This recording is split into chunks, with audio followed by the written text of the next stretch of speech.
The Brewtally Speaking podcast is proudly sponsored by Rockabilia. For over 30 years, they have been the go-to destination for all your music merch needs. From working with today's hottest bands to create truly one-of-a-kind pieces, as well as boasting a truly massive online store, Rockabilia is your one-stop shop when it comes to band merch. Use our code BREWtally at checkout and take 10% off your total purchase order. Huge thanks to Rockabilia for their continued support, and now, on to the show.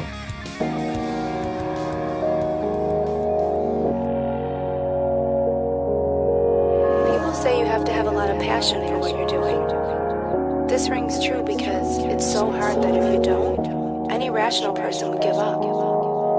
It's really hard, and you have to do it over a sustained period of time. So if you don't love it, and if you're not having fun doing it, you're gonna give up.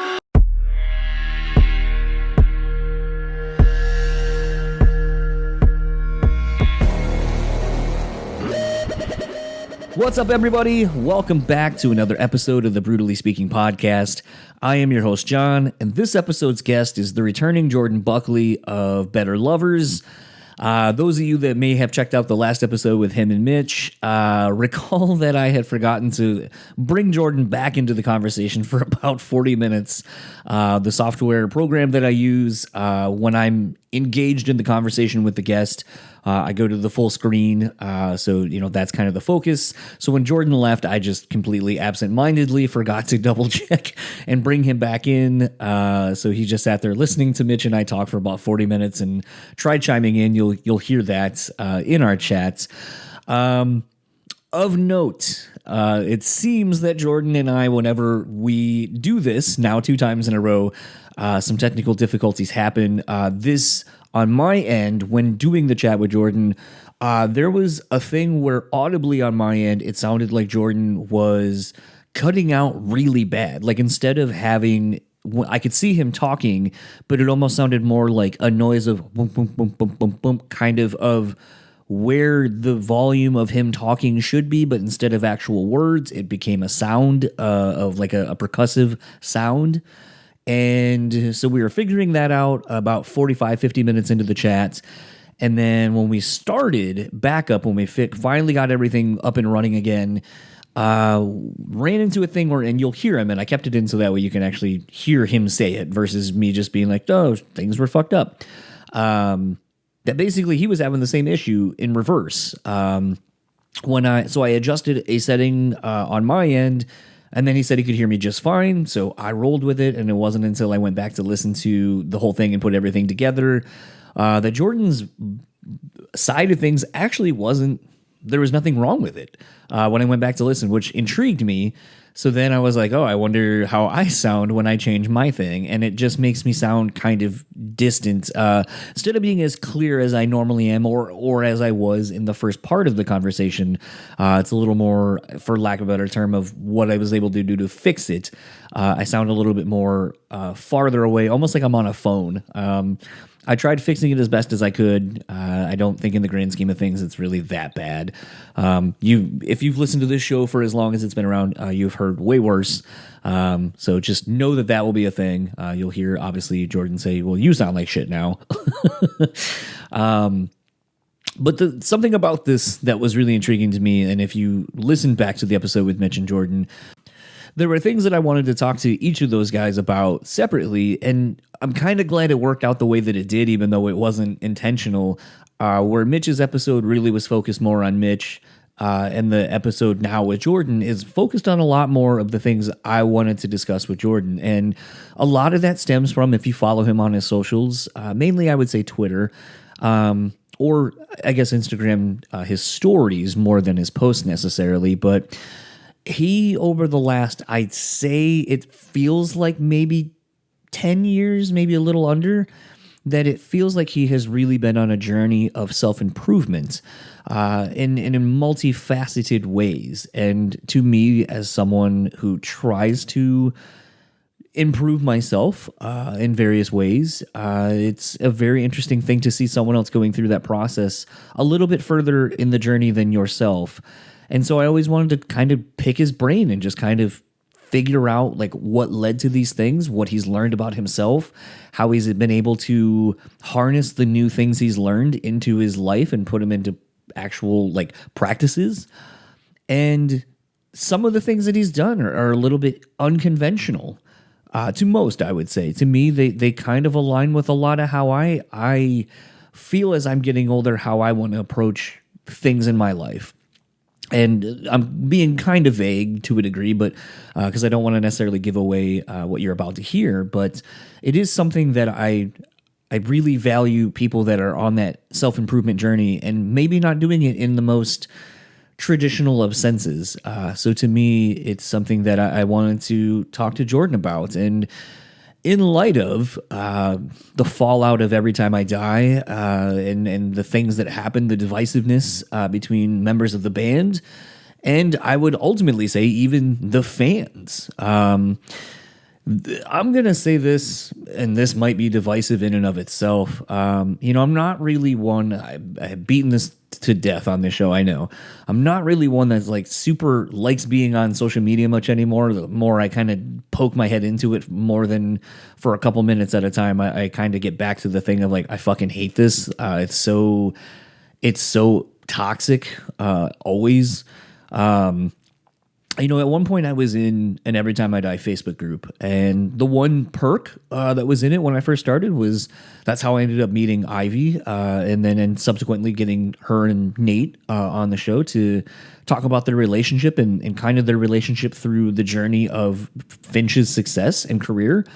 But largely it just got so fucking toxic about people bitching about this thing that we all there were that brought us there and that we love, but then became this thing that there's like this weird hierarchy of like, well, if you don't like this, then you're lesser than or whatever. And I didn't subscribe to that ideology. And so I left. And it was really kind of sad to see the fans kind of taking sides. And I guess in as much as it felt like being a byproduct of a divorce of parents or whatever, as someone who's not gone through that, I don't really know what that looks like personally, but I feel like based on being a part of one of my favorite bands dissolving so nastily, that's not a word, but I made it one. It is what I imagine a divorce feels like, where you have to feel like you have to pick a side and that you resent the other side for whatever. And ultimately, I think the thing that really was frustrating to me and hearing it firsthand in this chat was feeling like this sense of betrayal of technology to Jordan, because, hearing him talk about how people hacked into his like emails or his text messages or whatever and sharing private information, I just feel like that's got to be such a betrayal. That's really the only word that comes to mind. It just feels like a betrayal of these people that you considered, I wouldn't say fans, I would almost say it becomes a family, an extended family. And to feel this sense of hurt and betrayal by people that apparently loved you and that you loved in return, only to have this happen, I feel like is really got to be a bit of a mind fuck. And to see and hear, literally, you can hear it in Jordan's voice still, that it bothers him, and it's a thing that he is, I would say, still probably dealing with. But it ultimately has made me really think in light of the conversation and now being here talking about it a couple of weeks later, I feel like this is the bigger problem with social media, is that when you have discourses and someone doesn't agree with you, you have resources at your fingertips to literally get back at somebody. I was reminded of this actually thinking about doing this intro and what I maybe wanted to talk about the episode, that I was reminded of when I commented on someone's post on Instagram a couple of months ago. The person I sent a question to, because their thing was like, if you were able to ask me one question or something to that effect, what would you ask? And, at the time they had just gotten their throat tattooed. I had just booked my tattoo. I've been really nervous about it because I imagine it's going to suck really bad. And I just wanted to know some tips that help them get through it because I tend to find, and this doesn't apply to tattooing, but I think it applies to life, if you are able to think and find somebody who has more knowledge on something than you, and you can ask them advice, that it potentially will save you some headaches down the road. And so I was like, what are some tips? And, one thing that they said, and this person said, and I honestly would not have thought about it, was like, don't wear over the ear headphones, because with your neck tilted back and everything, your headphones are just going to keep sliding off, and it's very distracting. Obviously, when you get a tattoo, especially in a very painful spot or a shitty spot, you have to kind of get into your quote unquote Zen space very quickly, because it's how you're going to endure the next few hours of this awkwardness and the pain and all that stuff. It totally is a mental game for those that maybe aren't tattooed or haven't gone through the experience of sitting for 4, 5, 6 hours in very tough spots and tough situations of sitting in a very unnatural state. So it was the advice that they gave, I actually thought was very poignant, and I thanked them for it. And then a few days later, someone was like, I can't imagine being such a pussy that you have to ask someone about their own pain tolerance, or something to that effect. And I was like, I literally didn't ask anything about pain. I just asked for things that help them get through the tattoo. Now, the reason this is all relevant is because the first thing I did when I was going to form a rebuttal was I went to this person's Instagram page and I started perusing through everything that they had posted, and I was looking for some to dig back at them and, hurt them. And I realized very quickly as I was doing this, I was like, this is sort of what's wrong with social media, that like when someone claps back at you or whatever, or when you take offense to something someone says online, our first reaction is to go to their page and look for something to equally hurt them with. And I realized that that's not what I wanted to do. And that's actually sad that that's the first reaction I had. But I also realized that there's growth in that I realized I was doing it and stopped myself from doing it, because it just perpetuates more shitty behavior.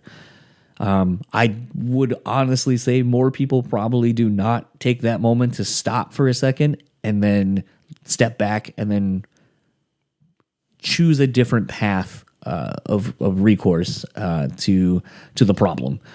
So it's a thing where thinking about what Jordan went through and all the rest of the guys, thinking about how this platform to bring us all together was ultimately used to divide us even more.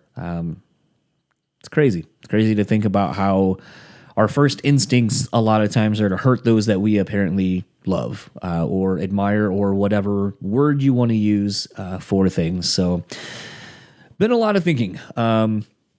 I know I have said over the years that I want to turn these intros and outros into kind of things that I've been thinking and wrestling with. And I think this is something, as I've been thinking about my chat with Jordan, these are kind of the things I've kind of taken away from it. And without further ado, though, let's get into my conversation with Jordan, and I'll talk to you all on the other side of it.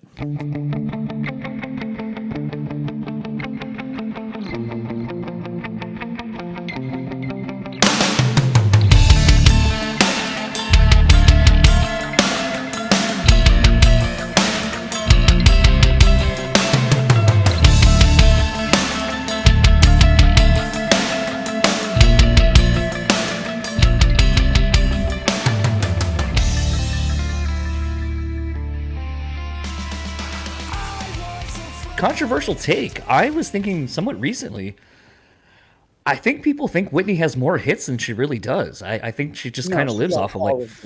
She has all of them. Do you think so? She has all of them. All of them. Yeah.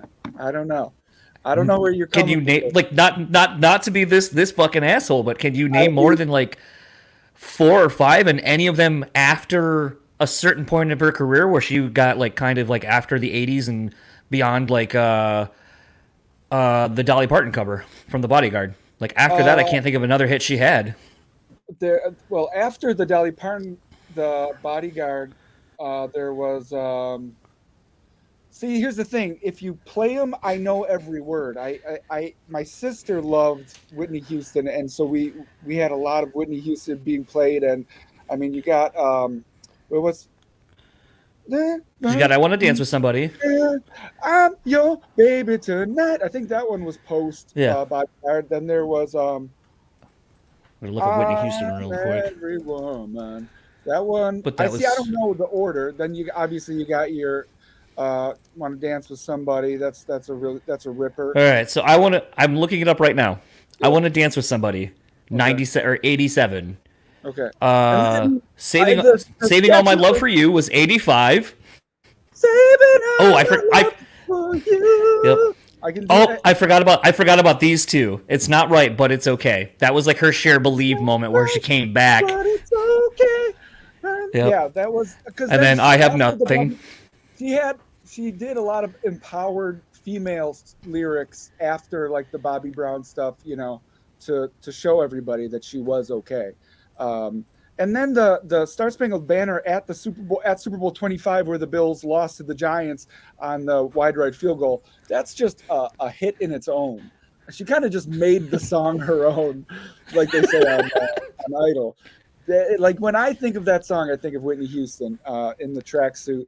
But there's got to be more after. Hold on. Like there's Technically, she did Heart. He really loves me. But that's if he loves me not. Did you see the movie? It was actually really good. No, I haven't. I didn't know that. I Want to Dance with Somebody was about her secret girlfriend, and she wasn't allowed to this was back in the 80s when that was taboo, and so that song was actually about was about another woman. I didn't know that. Pretty cool. I did not know that either. But it's also I guess you can speak to it more than I can because I obviously didn't see the movie. But does the movie sort of do the thing that the Freddie Mercury Queen one, the We Will Rock You movie, do, where if you don't know the history really well, it just kind of alludes to things to make the person seem better than they maybe were in person? No, it does everything. It was eye opening. I didn't really know all the there's a lot of backstory that I didn't really know about her, her family taking her money and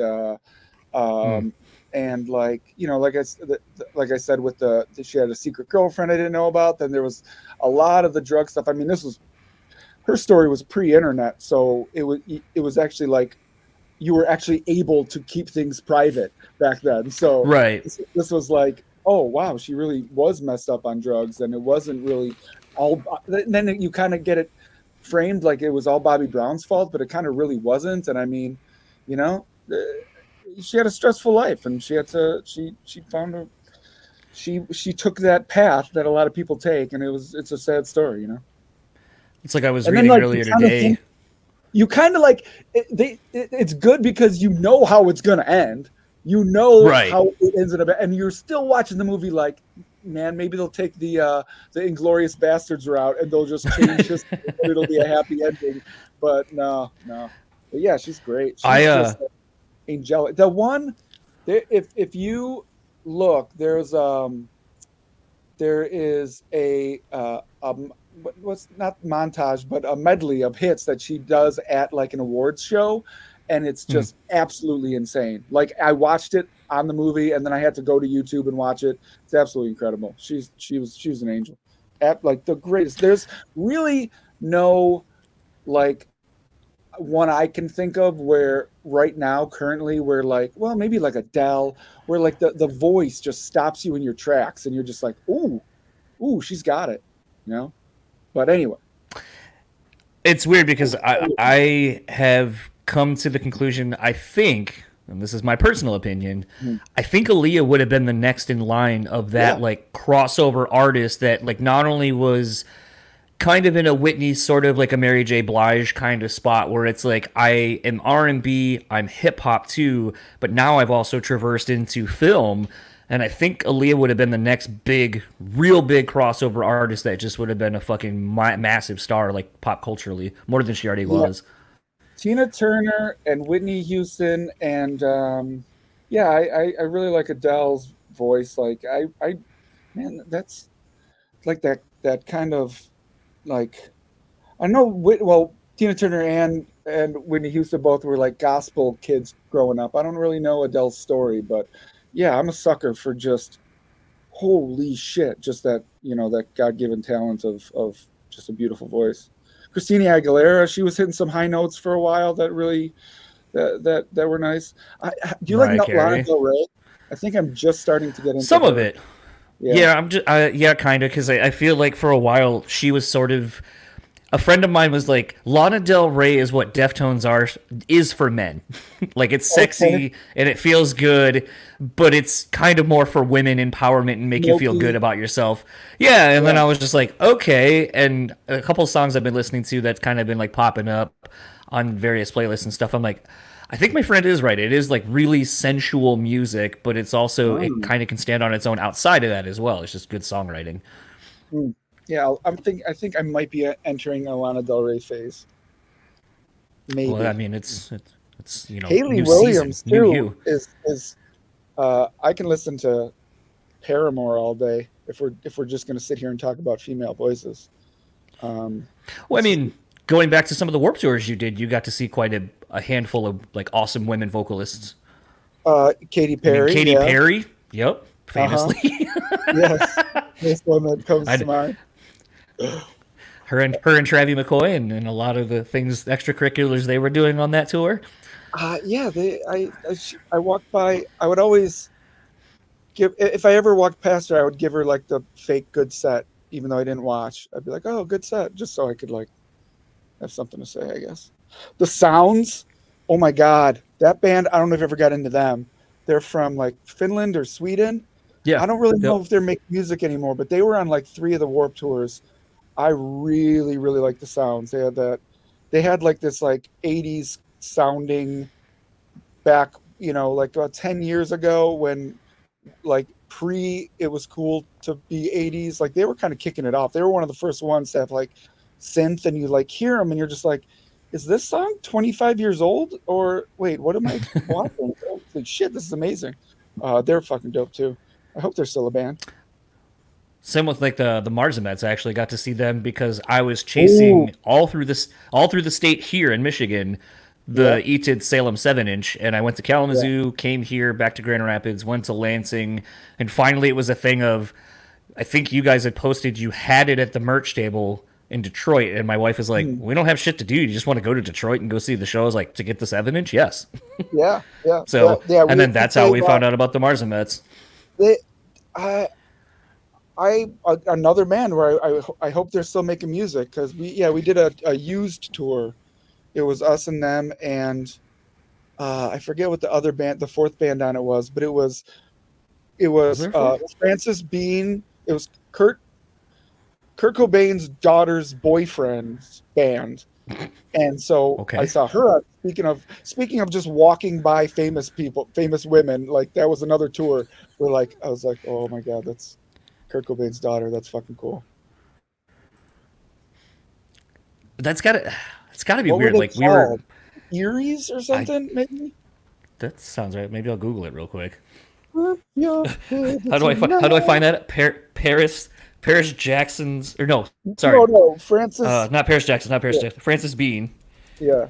boyfriend, boyfriend band. This sounds like a really bad like party thing where you're like, so my friend's girlfriend's boyfriend has a really cool band you should check out.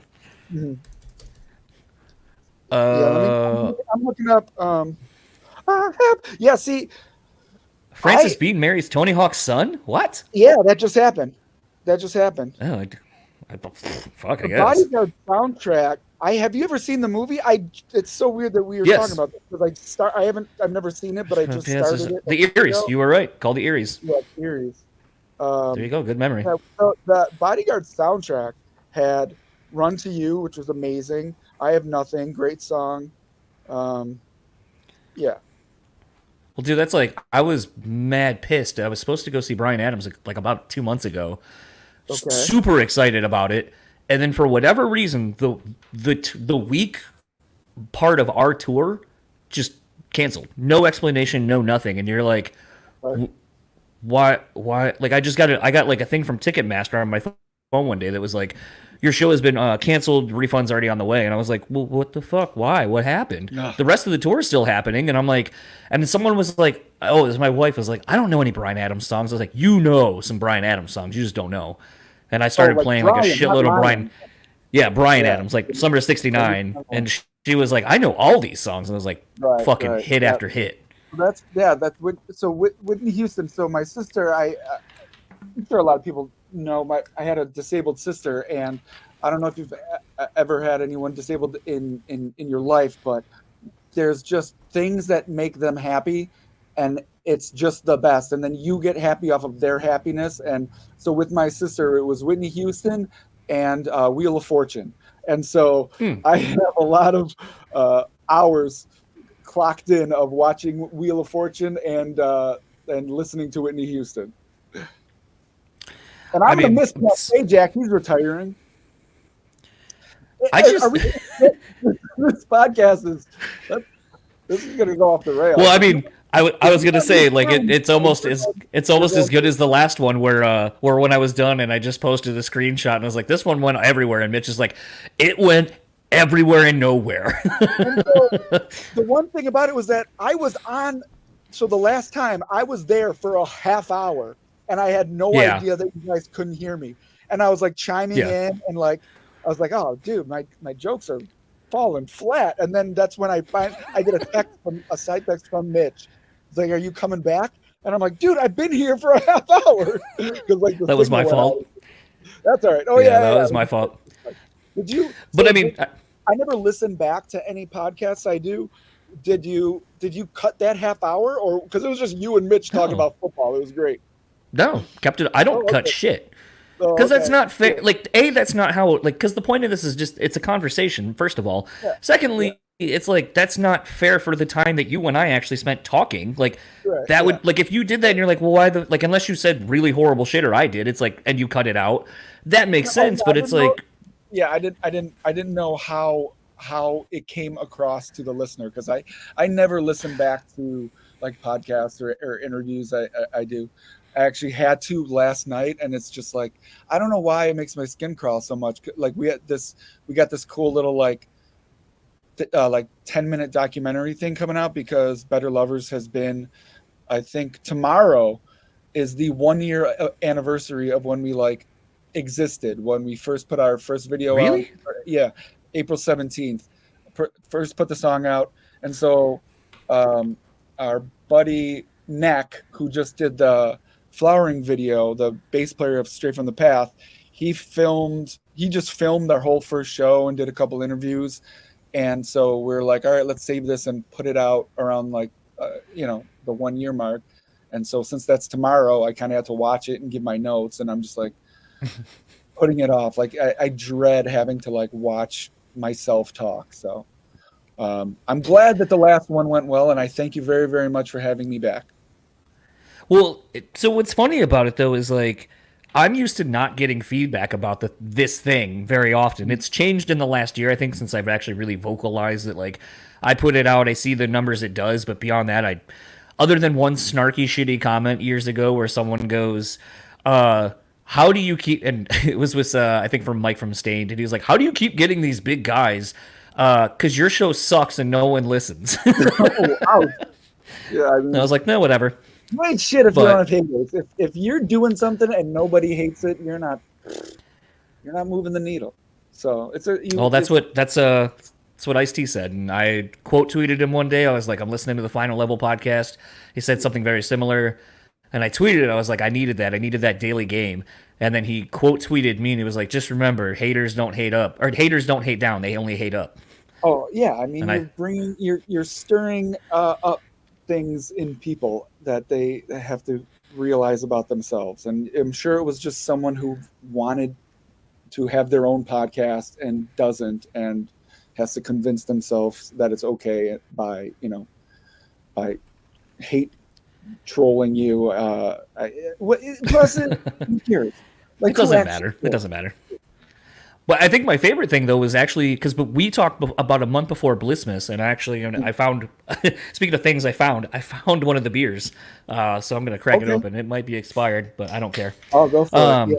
Yeah, I think I got a salad on the way that I might end up eating mid-podcast, if that's okay. That's okay. Yeah, that's fine. But what was interesting is there were a handful of people at the Blissmas thing that stopped me and were like, I really enjoyed your chat with Jordan and Mitch. And I was like, Oh, cool, cool. Yeah, I just didn't think anyone would recognize me. So I was like, oh, that's weird that someone That's recognized awesome. me from Yeah. that. That's great. I'm glad. I was in my car. And that was like kind of a last minute thing too, because Steve was just like, "Yeah, you want to hop on this thing with me?" And so at least I like to think I was a little more prepared. I appreciate you waiting around all day while we like practiced, and then the trailer showed up. We had to load the trailer, and then I'm at Will's now, and he's got a big place with a lot of rooms, but oddly enough, someone's always in one of them. You know what I mean? Like right now I'm in the upstairs studio, and I'm about to probably get kicked out because Greg is going to record some vocals, but I can't go to the downstairs studio now because Will's finishing mixing something, and I can't go into where everyone sleeps because like one person's in there, and I can't go into where everybody eats because food's about to arrive. So I'm shuffling around. But then there's all these secret ways to all the other places. Like I can like cut across the roof over to the bed. It's kind of like Clue, like where there's. I was just gonna say you were in like the Clue house. Right. So I might go down the chimney and sneak into another room, and as soon as Will tells me that they're ready to record vocals, because Greg loves he records at night, and so for everyone listening, it's 8:47 p.m. and they're going to get started on another song tonight, so I'm excited. And so for the podcast, you can just sit outside the door and just listen, and you can just have isolated vocal tracks for the podcast. So something, I wanted to talk to you more specifically and not kind of make Mitch maybe sit through all this, but you've been pretty outspoken in recent years about your mental health and steps you've taken to do that. Oddly, knowing that we were going to do this conversation, I don't know if I randomly was seeking this out, if the universe was kind of putting more of this out there to me to find, but I've been watching a lot of Neil Brennan stuff lately in the last like 2 weeks. Mm-hmm. And so I don't know if you're familiar with his stuff, comedic wise, like his stand-up. Yeah. I just watched the new one. Okay. So very apropos that, he talks about in the last like 2 years or so that he used to kind of be miserable and depressed, and through ayahuasca, DMT, and a bunch of other things and forms of therapy with all these things, that he's really turned a corner for himself, really was able to be happier, really cut away a lot of the bullshit in his life and just kind of focus on the things that are positives that make him feel good and have a strong return of investment, I would say, kind of paraphrasing a lot of content into 2 sentences. Mm-hmm. But I feel like you've kind of echoed a lot of those same sentiments I'm hearing him say. So as someone who's very interested in self-exploration for the betterment of yourself, as well as just kind of through maybe unconventional means that are sort of becoming conventional, how has your journey through everything been? Because I know you were one of the first that kind of started down talking about like doing ayahuasca and everything it did for you. Wait, hold on. So Greg is in the building right now. But I told him that I'd be leaving mid. Did you tell him to put it in the group text? Yeah. So what up? What up? Cameo. Hello, Greg. So I prepped him by letting him know, like, okay, I'm gonna get kicked out of here in a minute. So. Whatever. No, I'm leaving right now. No, Will's not coming up for a minute. Oh, really? Yeah. Oh, well, no. Is he still downstairs doing whatever Will does? Let's just see how many. Life on the other side of the house. Yeah, let's see how many different rooms I can just do. On the podcast, like first 10 minutes will be the upstairs studio. Now I'm on the roof, and then I'll go over to where the sleeping quarters. So I went to. Hold on, someone here right now? No, that's just laundry. So I tracked down. I have a really fucking awesome therapist that I love because she's into. Now that's the washing machine. Can you hear the washing machine? Is that too loud? Nope, can't hear it. All right. And so she recommended ayahuasca, and so I talked to her at length about it. Just obviously, she knows pretty much everything about me, and she hooked me up with I live out in Arizona, and she hooked me up with people that do like retreats, and so I met with them. And after talking to them, they're like, okay, for this, Excuse me. we don't recommend. We actually recommend something stronger. And I was just like, I've literally heard that this is the. Okay, now we got Gabe. Sorry. What did I tell you? I said there's 400 You did. rooms in You did. this house, and there's always someone in one of them. If If it's the Gabe photographer Gabe, you should just have him take a video of this for the behind the scenes stuff content. Gabe. It's photographer. There you go. Yeah, he's got content. He's creating content. What kind of content are you creating right now? Yeah. What do you need? Tell him. By the way, if he can't hear me, that He can hear you. Dale from Intersection will say hey, because I know he's been trying to get you and I, Gabe and I, to say hey because he wants to put us together for whatever reason. All right. So if you know Dale from the Intersection, Dale from Intersection. Yeah, I know that. Oh, he knows Dale. Yep. Right now he's in Yeah, content. he says mode. hi. Yeah. Content creation. A white sheet? Yeah. Okay. Sketchy. Fuck you doing? I'm brown. Yeah. That was the joke. Yeah, so they were like, have you ever seen, there's this show on like Hulu, some dude cornucopia or something, and he like does a different fucking drug and every episode. And so you could watch it because what they actually recommended I do was this thing called 5-MeO DMT. And I'm not trying to I'm not the psychedelic. Yeah, you sent me that. Yeah, I'm not like the representative of, I back it 100%. Everything I've ever tried has worked for me. I'm not trying to psychedelic flex and show off my resume. But the 5-MeO DMT was the route we decided to go. And what it is, it's like this crystallized frog venom. And it's from this bufo frog that you can find in Maricopa County. And so it's actually like pretty, not common, but it's actually, if anybody smokes it or has a journey with it, that's the buzzword. The frogs are probably from where I'm from.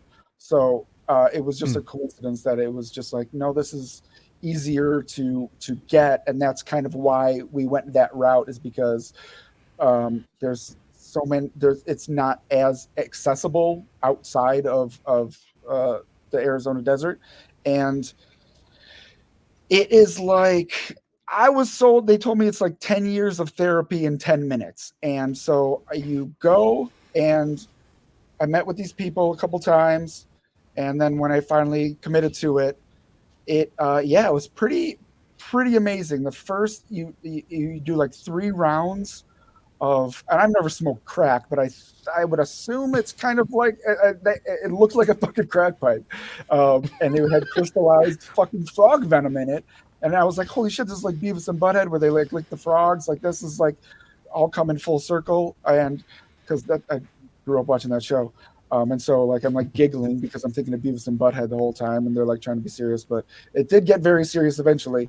And I don't know if you've ever heard of it, but watch that episode of that cornucopia show. It is incredibly intense. It is unlike anything I've ever experienced. Because the first round I was very, very timid and very kind of like scared, just straight up. I'll be fucking honest. Everything else I've ever done, I've kind of eased into. And this was the first thing that was just like, nope, you take a hit and you're gone for 10 minutes. And so I was very, very scared, but they make you, they ease you and make you feel very comfortable, and you trust them, and you kind of just know that you're there for a reason, and there's really no reason to be scared other than because of the unknown. But once you get that fear out of your head, you just kind of slide in. And I felt the first round, it wasn't very, very trippy. It was more physical. Like I actually felt physical manifestations of shit, like that you have buried in you, like the deep shit that you don't want to think about. Imagine if it was like in your body being like, okay, time to come out. Like almost like if you eat something bad and the food's like, nope, you have to throw up. You have to throw up. Right. This is not supposed to be in your body. Let's get it out. So when you smoke this shit, it's all of a sudden I just felt like my body was rejecting things that it had buried in it for a long period of time. And so you're almost like screaming, puking, like you really feel like you have something in you and you're like trying to get it out. And so there was no real, the first round was like way more physical, until you just kind of come back. And then you're just like, okay, and this is just I was talking to other people that did it, and I did my research. And so everyone's got a different experience. And so I kind of told them like, okay, that one, I felt something, but I was kind of scared, and I kind of like was resisting, and they tell you that's normal, and to just not, they basically said, okay, now that you know you're not going to die, now that you know you're not going to have permanent brain damage, now that you know you're going to come back, maybe you could feel a little bit more protected. And I went, okay, I'll take that into round two.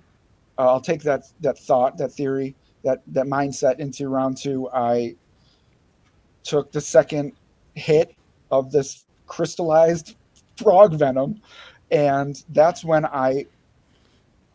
my particular experience, if you care to know, I was protected, and I became protected, and I was like in this bubble where I actually went, oh, okay, I'm safe.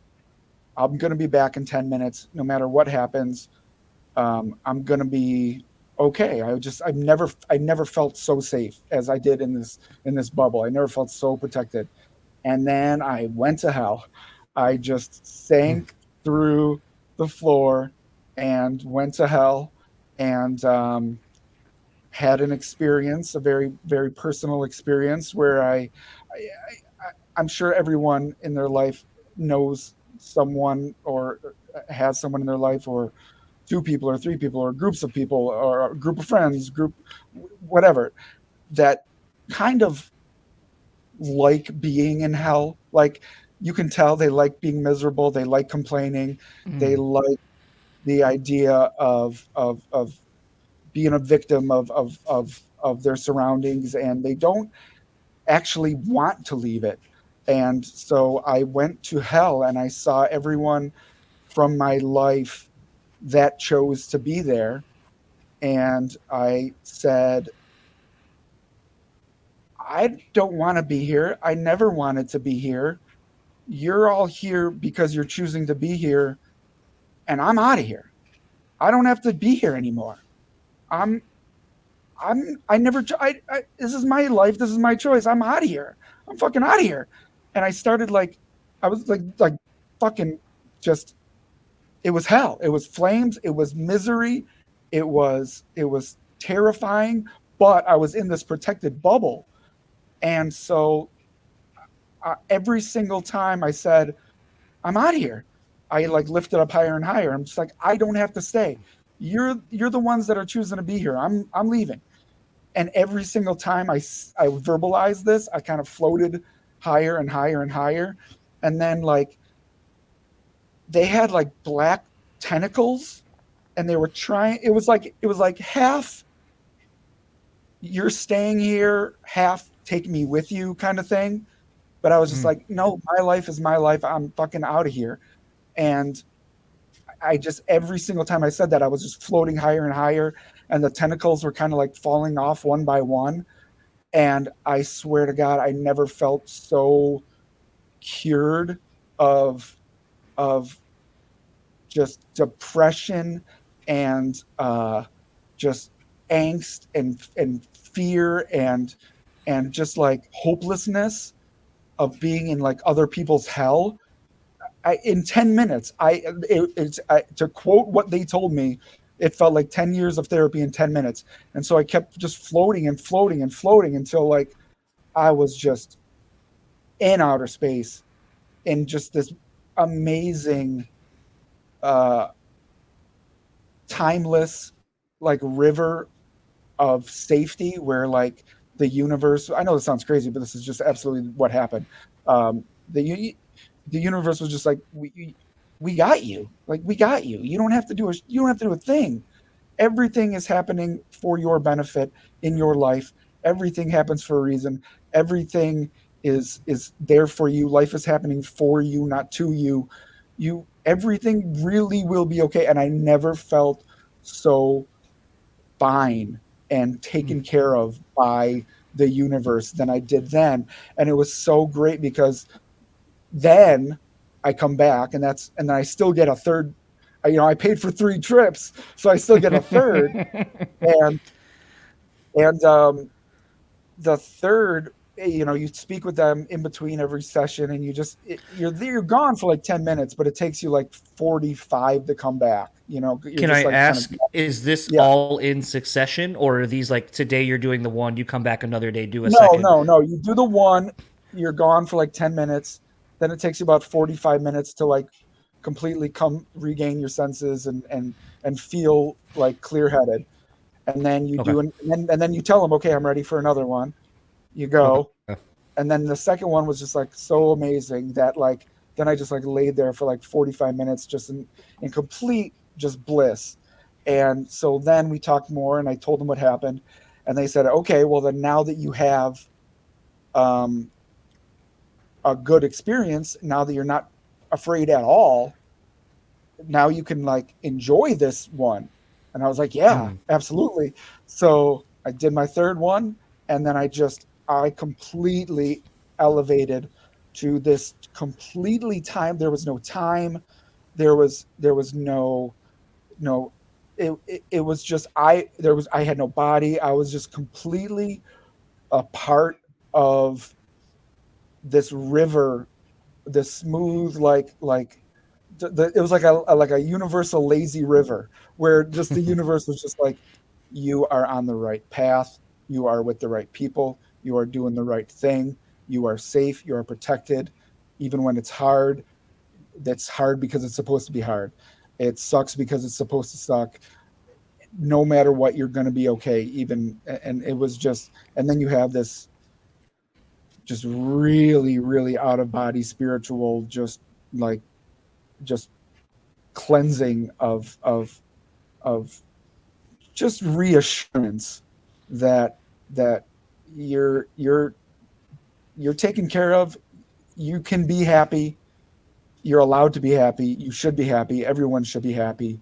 Everyone can be happy. Just stopping yourself from being happy.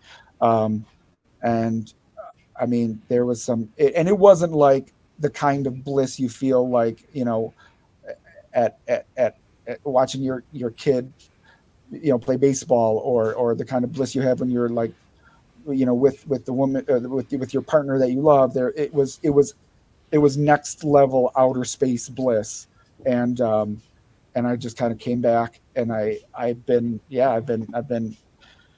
different ever since, as far as like the depression and anxiety goes. And so, when you read about things about mushrooms doing this, about ayahuasca doing this, about psychedelics working for people with PTSD, I support it 110%. So that's my story. And sorry if it sounds crazy, but that's what fucking. No. Well, so what kind of is interesting about it, and I sort of alluded to this a little bit in our last chat, a little bit, but I wanted to go deeper with it because I think it's, as I get older, going to be 40 this year, and Congrats. it's weird because it's not old, and like my wife and a lot of friends as they get older, like I'm fucking terrified of insert whatever year here, like. And to me, I've never looked at getting old as like as a punishment or as a bad thing. It's like a badge of honor. Like I've earned the right to be here. You don't just kind of fuck up and keep existing within reason to getting. So it was a thing where, I had an event that led me to feel like I needed to seek out therapy, and we kind of tackled that issue. And then, as most things do, when you really start peeling back the layers, you find other things. And, I always say, sadly, it comes back to your familial relationship and how you were brought up. But that's just the reality of where everything comes from. Yeah. And so, like, what gets kind of... shame about that, too, and obviously, I'm not trying to cut you off because I want to hear more about it. Good. But when you have a kid and you're aware of that, it's scary because you're like, there's no way around it. There's no way around it. What happens for the first 7-8 years of his life will wire him forever. And even if there's no amount of perfect parenting can change the fact that once they hit 7, 8, 9, they start being affected by I always use the example of 6-year-olds. They'll run around naked, but 7-year-olds won't run around naked. You just see their like, oh shit, I'm embarrassed now. Oh, self-awareness. Shit, I care what other people think now. Oh, I'm embarrassed of this. I'm trying to impress people versus like what 6-year-old is trying to fucking impress anybody, But yeah, go on. That was my long-winded way of saying I completely understand. Well, I think the thing for me that we started addressing, and I did this. So I do another podcast with two of my like close friends, and so my one friend was like, "I want to start talking about headier shit," and I was like, "Oh, I got something if you want to get into some heady shit." And so basically, and I'm going to preface and say I'm not trying to trauma dump. I'm not trying to whatever. It's just something I've learned as I got older, going through therapy. Trauma flexing, he called it on that special, and I thought that was clever. Yeah, because you don't. But at the same time, like, I think it's important to get to a place where you can just talk about shit like it's a story from your life, like a tour story. If I'm telling you a tour story about one time when Andy Williams did this funny thing, I want to be healthy enough where I can talk about my worst times in my life with a smile on my face. So please feel free to absolutely talk to me about anything you want. And if you want to continue it off the air in a more private way, we can do that too. But you're not talking I'm not judging anybody. I'm not judging you. No. You lay it on me. So in recent years, my parents have found religion, and more so, I'm speaking more from my relationship with my father, because with losing a brother when I was 2, a younger brother, to sudden infant death syndrome, I feel like, sorry. Yeah, I mean, I have no recollection of him, which kind of comes into play in a minute, but I have no recollection of my brother at all beyond a couple of pictures, which still has no memories for me. And is a thing where I feel like my parents being young when they had both of us, about 24, 26, because we were born same day, 2 years apart, that it was a thing where I don't think they knew how to handle it. I don't think that they grieved. I don't think they processed the loss and the trauma. They just kind of shoved it and kept moving on, because that's how we're all kind of told, conditioned to be, like, just fucking keep going. And I don't think they dealt with it. And then now adding on to things as I've gotten older as a man, quote unquote, that my wife and I don't want kids. We're not going to have kids. It's not really been something I've really been that interested in growing up. And so when going to therapy and talking to my therapist at the time, they and I kind of came to this thing where I was like, I feel like the religion has kind of been a blanket for a lot of things for my dad. I'll say mainly because that's the one I talk, that kind of pushes it more on me, to the point where it's like, well, I never grieved the loss of my son. Well, I get to be reunited with him in heaven. And he actually asked me that after like a 4 hour long conversation, not trying to recruit me, but essentially trying to recruit me. And he goes, well, don't you want to be reunited with your brother? And I'm like, I have no memory of him. Like that means nothing to me. Like it's just a name and a urn that sits in my parents' house. Like that's what he is to me, and has always been. And the idea of it sounds nice, but it doesn't hold any weight to me. The fact that I'm not going to have kids, my dad's name and legacy no longer continues on beyond him when he's gone. So I think religion allows him to live in an afterlife and all these kind of things. And I think other things that I'm not going to go into on this, I think it just becomes the thing that allows him to get through the day to day. Now, something I've been privy to recently is I found out my dad, all my family knows I went to therapy. Like I'm very open about it, because it really did something for me. It gave me the tools to go through life and accomplish things. My dad hinted at something to my aunt recently. It was like, oh, John's been working on self-improvement and all this kind of stuff. She goes, oh, therapy. Yeah, I know. He went to therapy a couple years ago. He talks about it all the time. He goes, oh, he doesn't say I went to therapy. Like he won't use that word, won't use the phrase. Oh. And in addition to when I told him I was going and why I was going and what we were working on to a degree, it turned into it's really great you're taking those steps, but don't let them fill your head with bullshit. And it's like, yeah, that's a very old school.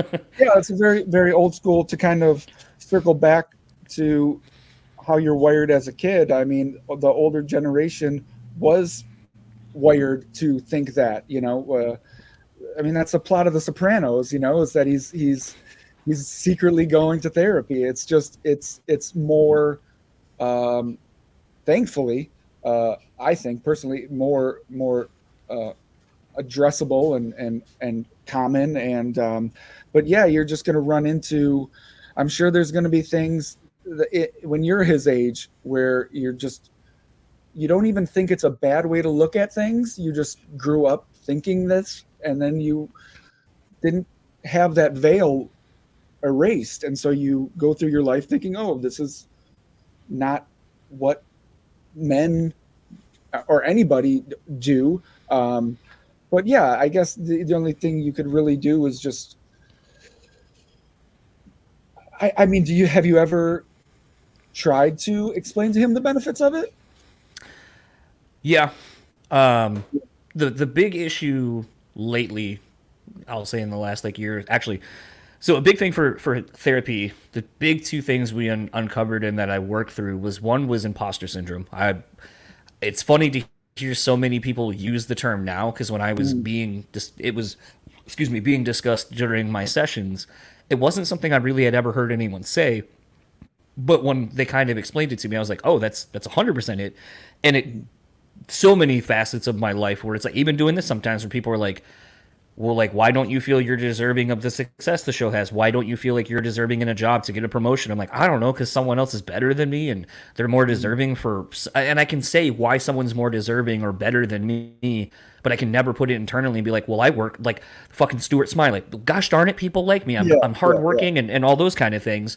But it's hard for us to do that. And I think a lot of it is because there's this fine line we all ride of when is it accepting of what you are capable of doing and rising to the occasion of meeting and exceeding these goals and expectations you put on yourself or others do, versus then being braggy and I feel like it's a razor thin line where it's like, and I never want to be on the other side where people look at me like, oh, you're just such a douche. Like you're so self-absorbed. And it's like, I don't want to be that.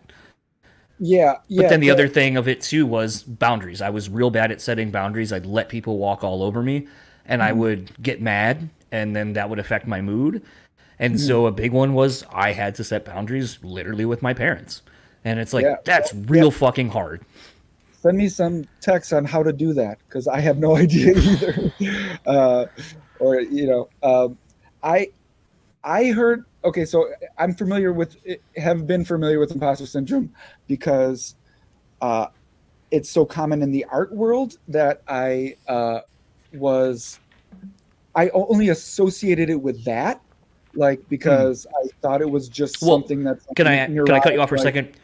Yeah. Do you mean art as in your actual drawings and painting and stuff like that, or music art, or both? At first, just the actual illustrations, and it's like, oh, I thought it was just an artist thing, because artists, I always saw art as like my solo project, I guess. The biggest differences between having a creative outlet visually is this is only me, versus being in a band where you can kind of share it. And so all of my artist friends, share this like neurotic, my friend who draws comic books wishes that he was a painter, and my friend who's a painter wishes he figured out how to make, more money, and maybe go the more mass produced route, or basically the grass is always greener. And so I was like, holy shit, so I'm not the only one. And then you learn about imposter syndrome, where you're just like, and I was like, that's fucking me. I mean, I remember when I did the Warped Tour artwork for 2016 Warped Tour, I literally lied and told them I know how to, because it had to be on Illustrator, on Adobe Illustrator. And I didn't know how to use the Illustrator. So I just lied and said I did, so that I could get the job. And I was like, oh, so this is what it is. It's just pretending you're better and letting it kind of eat away at you at your weakest times. But as I grew up, in the last 10 years or so, you start to hear it more, and you start to realize that it's a real thing for everybody that just doesn't see themselves as amazing as other people see them. So it is interesting to hear your take on it. I have like do you have like guilt about like success guilt kind of? Yeah. Yeah. I'll take it a step further, and actually it's funny because the guilt kind of comes full circle in a different way. So Patrick from Ice Nine, him and I a while ago, before they ripped the hometown Metallica gig, it was about a week before that. So him and I got talking about this thing, this phrase that really triggers us, because it makes you really hate the people who say it because they're saying it in such a backhanded way. But the phrase, "it must be nice." Oh, okay. And so for me, what I get a lot of is, doing this. For a while, it is work. Like today, like all day today, I've been working on various things, components of the podcast, like things that's coming out this week, the episodes coming out, making like graphics and so forth, and just doing a bunch of shit, sending out emails. And it's like, there's a lot of fucking work that goes into putting out something week in and week out consistently, and not having it all be shit. And I get tired of when I go to shows, or like in some instances, like if I'm like, we'll say going to a Nice Nine show, Patrick's a friend. So like I have a limited window to hang out with Patrick for 6 to 8 months, maybe longer, depending on what the touring cycle looks like. So I'm trying to squeeze in my time with him, but you'll see someone as I'm maybe on my way or in a VIP section, whatever, and then you just hear, oh, it must be nice. And you're like, yeah, it must be nice that I'm here to see my friend. It must be nice that I spent 30, 50, 40 hours, whatever, working on this thing outside of my full-time fucking job, not hanging out with my wife, not hanging out with other friends. Like, it's a sacrifice. You don't want... No, but but you feel guilty to kind of what you're saying. You do feel guilty because... Well, I came from... I think mine stems from... And I don't know, do you know, like, where it comes from? Like, were you able to pinpoint, like, why you can't just be like, fuck it, I work hard and I'm fucking reaping the benefits? There's not, like, one... I do actually know... There's not one pie. There's one moment. To share. There's pies for everybody. Here's the moment. Yeah. My dad, going back to my dad. My dad, when going to school, the phrase I always heard growing up, well, I've been your age, have you been mine? The sentiment is, you should listen to me because I have been your age. Yeah, I have been your age. You should listen to me so I can save you headaches and hassles and so forth. Now, where it becomes sort of a detriment and where it kind of created this, like, I just don't ever feel good enough. So there were times where in high school, it's like I'm literally playing a sport all year round. I'm an honors student. And, like, I got a report card and I had, like, an A. And he's like, well, you didn't get an A+. And it's like, motherfucker, I'm an honor student. I'm varsity, like I'm lettering in a varsity sport. What the fuck, man? Like, sorry, I didn't get an A plus. And so like, there's always that, which I understand. I understand the sentiment. Again, is like, don't be complacent. Try to be better. I understand this, but when in like it just once, you did really good. I'm really proud of you. That would have gone so much further than to always just hit me with the, well, it's not an A plus. Doesn't it like, suck fuck, man. how it fucks you up forever? Yeah. Doesn't that fucking suck? But yeah, the brain is so it's everyone's gotta take steps to. Well, I congratulate you on being self-aware enough to where you can isolate where it comes from and figure it out. I mean, that's more work than most people do. So you got to give yourself a pat on the back for that. It is unfortunate that we are wired. We're not able to choose how we're wired, and we just kind of have to deal with it. But everyone has to deal with something. And I promise you, one thing I've had a lot of luck with. I got into chanting and Nichiren Buddhism in 2009, and I've just had so much happiness with that because of the foundation that you're not going to avoid the suck. There's always going to be suffering. You're not going to be able to navigate life without it. But the good news is you can still be happy regardless of it. And so I don't know if you're looking for advice, but I would just say that the good news is that no matter how badly you're wired or badly you think you're wired, you can still, you guys going to fucking Thatcher's? Oh, nice. Yeah, that you can still overcome that. Oh, he's got Thatcher's on the mind. So there's this, fuck. Kind of have one. So Tony, I was gonna say Tony said something about it earlier, and I was like, oh, that's kind of giving possibly the location of where Will's house is. No one's going to Thatcher's. No one's going to meet these guys, and it's just like this running joke that like we needed to like stop recording early every day and get to Thatcher's. But the joke is about to become a reality. If they got merch, let me know. If they got merch. All right, nice.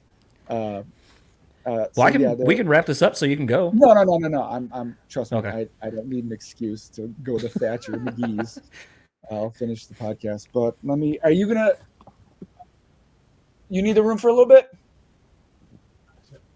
Oh, okay, cool. I'm gonna try to find another room, I guess. All right, room 3. Yeah, what I tell you, I said we're gonna go to at least 3 or 4. Wait, hold on.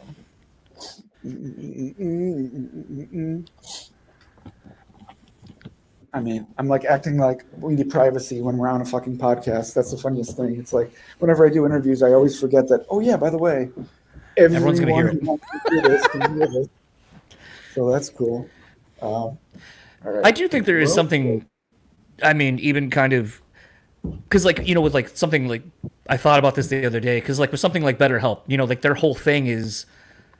And that's what I used was like you get to do it from the comfort of your own home. So it's like it's not as weird as maybe other people knowing you're going to do this thing. So it allows you to feel more comfortable and safer to kind of talk through things. 15 more minutes. No, I was making the joke. That Will has 100 rooms and there's always one person in every one of them somehow. Thanks, but you're not doing anything. Are you sure? Okay. Bye. Inside jokes. So yeah, back to what I was just to kind of wrap up what I was saying. When I made that realization in my life that you're never gonna find the problem-free life, you're never gonna find the problem-free path.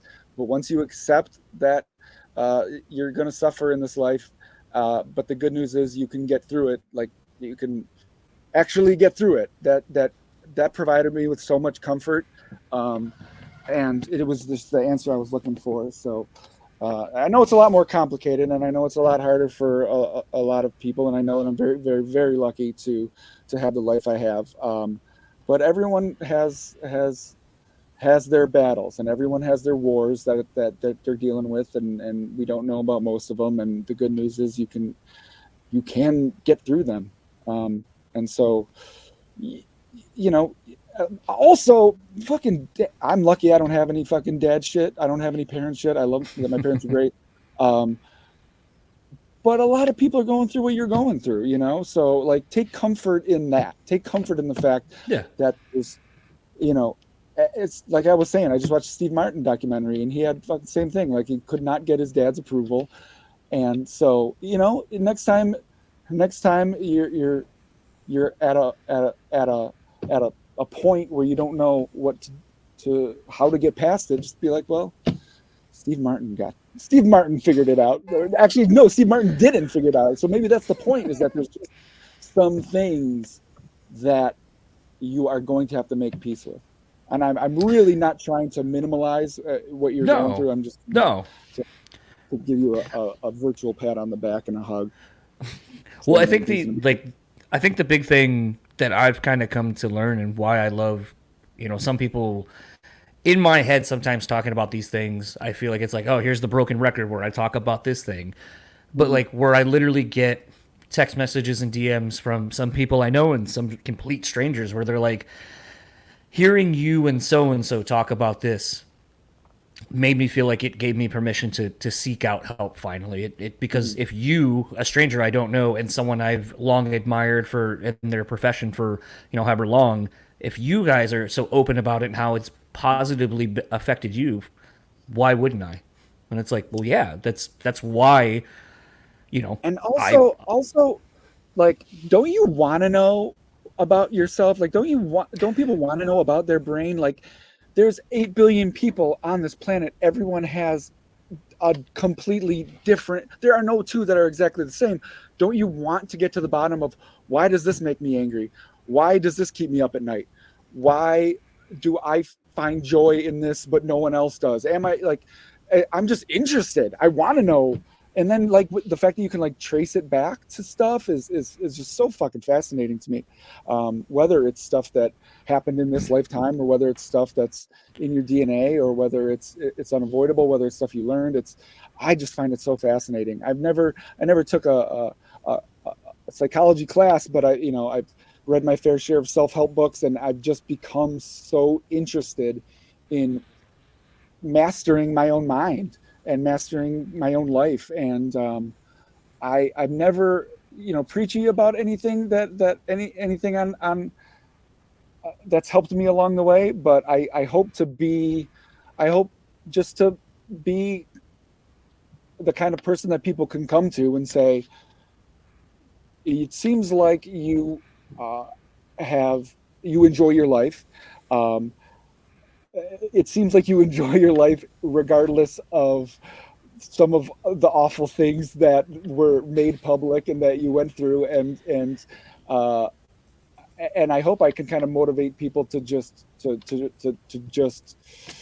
I'm not trying to be a motivational speaker at all. I just want to be an example of someone who could fucking just triumph, who can enjoy their life. Because like you were saying, so many people feel guilty about being happy. It's weird if you really think about it, because you're the only one stopping you. You don't have to let other people's influences influence you.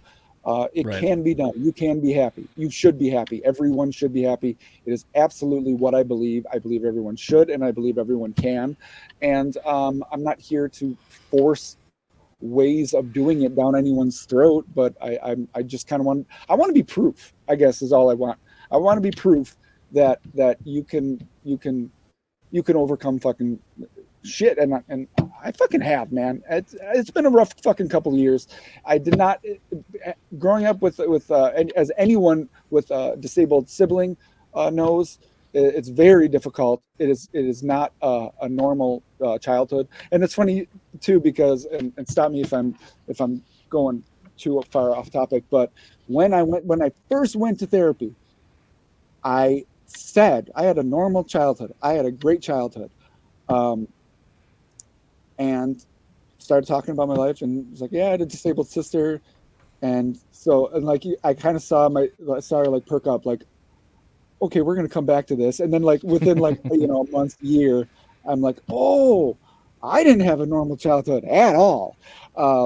And so you start to learn like, no, what this happening was not what normal people go through, not normal, in quotation marks. That was very difficult, and kind of given up everything to follow this dream of being in a band. It took a lot of hard work, and then having to completely start over at 40. I'm not looking for pats on the back at all. I'm just trying to be proof that you can get through some bullshit and still be happy. I think it's so funny you say something and it isn't until you're literally talking, I don't want to say a professional even, but just talking to someone and sort of their reactions. Like something for me, something I was very aware of, I just didn't think it was anything special. But when you're doing the kind of word vomity thing in therapy where it's like, okay, I talk for 45 minutes and the last like 10-15 the therapist kind of wraps it all up and then gives you some homework. And I remember talking about different people and things, and they were like, well, what happened to that person? I'm like, oh, they're dead. What happened to that person? Oh, they died. What happened to that person? Oh, they're dead. And that was just like another thing, like another layer where it's like, I understood very young, oh, we're all going to die. Could happen today, tomorrow, whatever. We're not guaranteed the next day. But it's weird when you understand that at a very young age and see adults living almost in fear of it all. And that everyone tries to push that reality away until it's almost too late. And then you're like, man, like, I hate to be like stupid and be like, oh, you only live once, clearly. But it's like a thing where it's like, that's why, like, when some people, some people are like, why'd you tattoo your paw? And I'm like, I don't know, why not? Want to see what it was like. Had an idea. Thought it was going to be cool. Like, just dumb shit. It's like, by the way, it's my, does it hurt? Yeah, it's a wolf head. I got to do it again. I've done it twice now. Oh yeah. But it's a thing where. Free. But it's a thing where I think some people just come to these realizations, and a lot of times I think a big thing for therapy too is a lot of these things, a lot of your truths, whatever they are. You just haven't vocalized them yet. That's why, to me, something that's been interesting in any of the psychedelics and stuff I've taken over the years is, for me, as someone I think that's just more inquisitive and always in my head anyway, it's always interesting what the thing reveals to me because I remove myself out of the equation and just kind of am a passenger of my life at that point. And like, I think like a really big one that I can't remember what it was specifically. I think it was either like a DMT or maybe like a Molly adjacent type thing. My old roommate got it. He was big into that shit. And the thing is, though, is you would put it in water, you drink it, and you could get to a peak in about 4 to 5 minutes. And you could just stay there and just keep re-upping as much as you wanted. And what that taught me, other than I wasn't happy in the relationship I was with and then ended up deciding to hang out and see what was going to happen with my now wife. So big turning point in my life there. But the other one was that I realized you can't be happy all the time. You can't feel the best all the time. You have to have that other side of things, the balance of life, where you, to enjoy and appreciate the good, you kind of have to have some shit thrown in there too. And there was a point where I was like, I've been feeling the best I can possibly feel for like 7 hours straight. I'm done. Like, at some point, you just got to go back to life. And, like, my friends were just like, no, one more. And I'm like, no, because, like, it's always going to be one more. You're always looking for that one more thing. At some point, you just need to know, like, okay, I'm done. And just walk away from the thing. And not everyone, and I realize not everyone's able to do that either. Right. Yeah, you brought up an interesting point that occurred on my my frog venom trip was in between the second... Hold on just a second. There's something's clipping on your end, like I don't know if you got your hand over. No. Wait, maybe I'll move my phone. How am I now? Speak again. Check. Testing. I am. It's like clipping, kind of. Like I don't know how else to describe it other than just like it sounds like it's like kind of like choppy. Just tell me, has it gotten any better? Has it gotten any better? Not yet. Any better? Any better? Any better? Any better? Nope. All right, maybe I'll go back up to the, because someone was doing laundry, but maybe they're done now, so I can go back up to that room. So let's return to room number 2. How about now? Is it still happening? Still happening, yeah. Really? Yeah. So that's why I thought maybe something was on your, like, over your, like, speaker or something. I thought maybe. No. How about, like, still? Yep, still doing it. Really? Let me. What the hell? Yeah, let me see. Let me see something. Because now I'm back in room 2, and we had a good signal in here. Let me try something on my end real quick.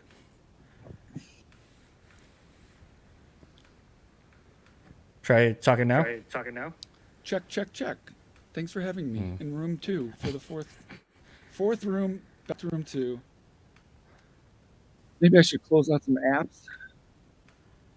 Yeah, Photoshop. This guy. Do you want to hop out and see if it can come back in and see? I'll let you in this time real quickly. Okay, yeah. Okay. All right.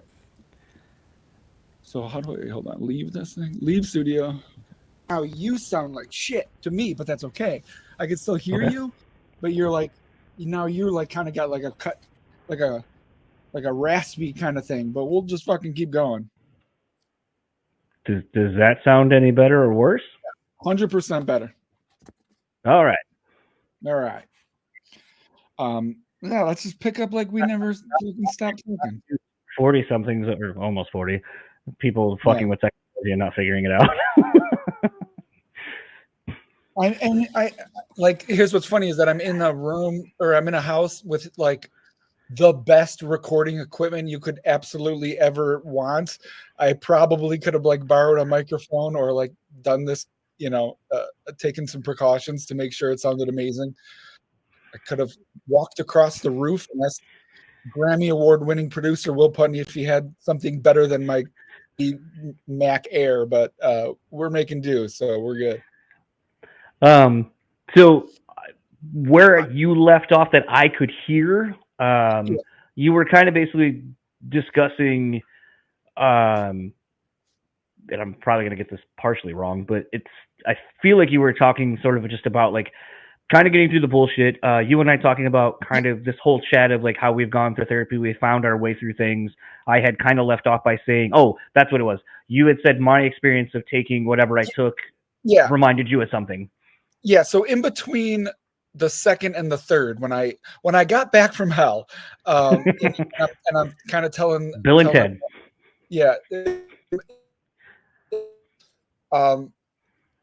The guy, I don't know if shaman is the right word.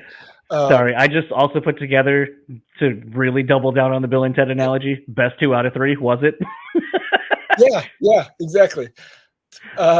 Pretty much. Sorry. And so the guy, he said, like, as we're kind of going over what had happened and what it meant and my experience and everything, and it really transformed me. Oh, I know what it was too, because you were saying how you need the bad for the good. And one thing, he kind of said is like, you made it. Like you are, you made it through the flames. Like, look at your life right now. Like I had so many lies put on the internet about me, insane lies. And they were picked up by fucking CNN, like Newsweek, like it was insane. Like I had my text messages put on fucking Discord accounts. I had emails. I had legal documents. I felt okay. Have you ever seen Tenet? Yes. Okay, so you know how like the guy doesn't just want to destroy the world. He wants to reverse time so that the world never happened. And that's how I felt with the end of the band. Like it didn't just end. Like I am so mortified by what went down that and just the grossness of everyone's just need to watch it and to be a part of it.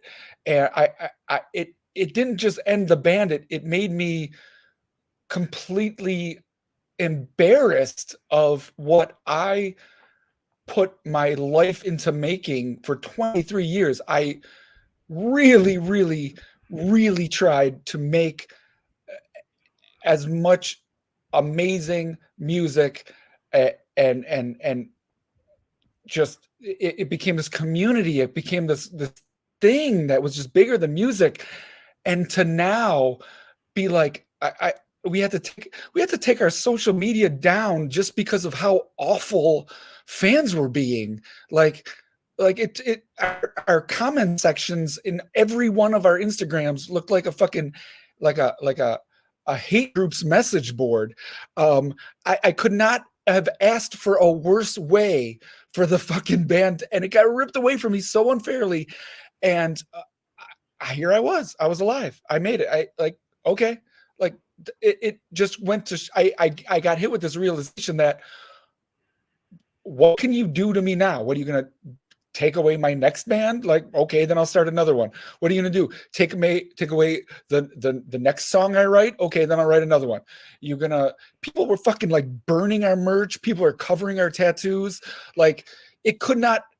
And here I was saying, all right, you should have fucking killed me. You shot me. You should have fucking killed me, and you didn't. And I'm here. And that's what they kind of pointed out to me after I came back from hell, was that, oh, okay. I'm now better because I've gone through it. And it's so cliche to say what doesn't kill you makes you stronger, but it's so fucking so true that even Steve, it's so funny. He texted me because we're getting these songs, these new record songs back one at a time. Greg will do it. And then sometimes we're here, but sometimes we're not here, and we'll get them. And we got one. They're all amazing so far. Dude's 8 for 8, and he's just keeping going. And we got one, and it's so good. I can't wait for everyone to hear it. But I get this text from Steve at like 3 a.m, and it just said, "Yo, I think it was all worth it."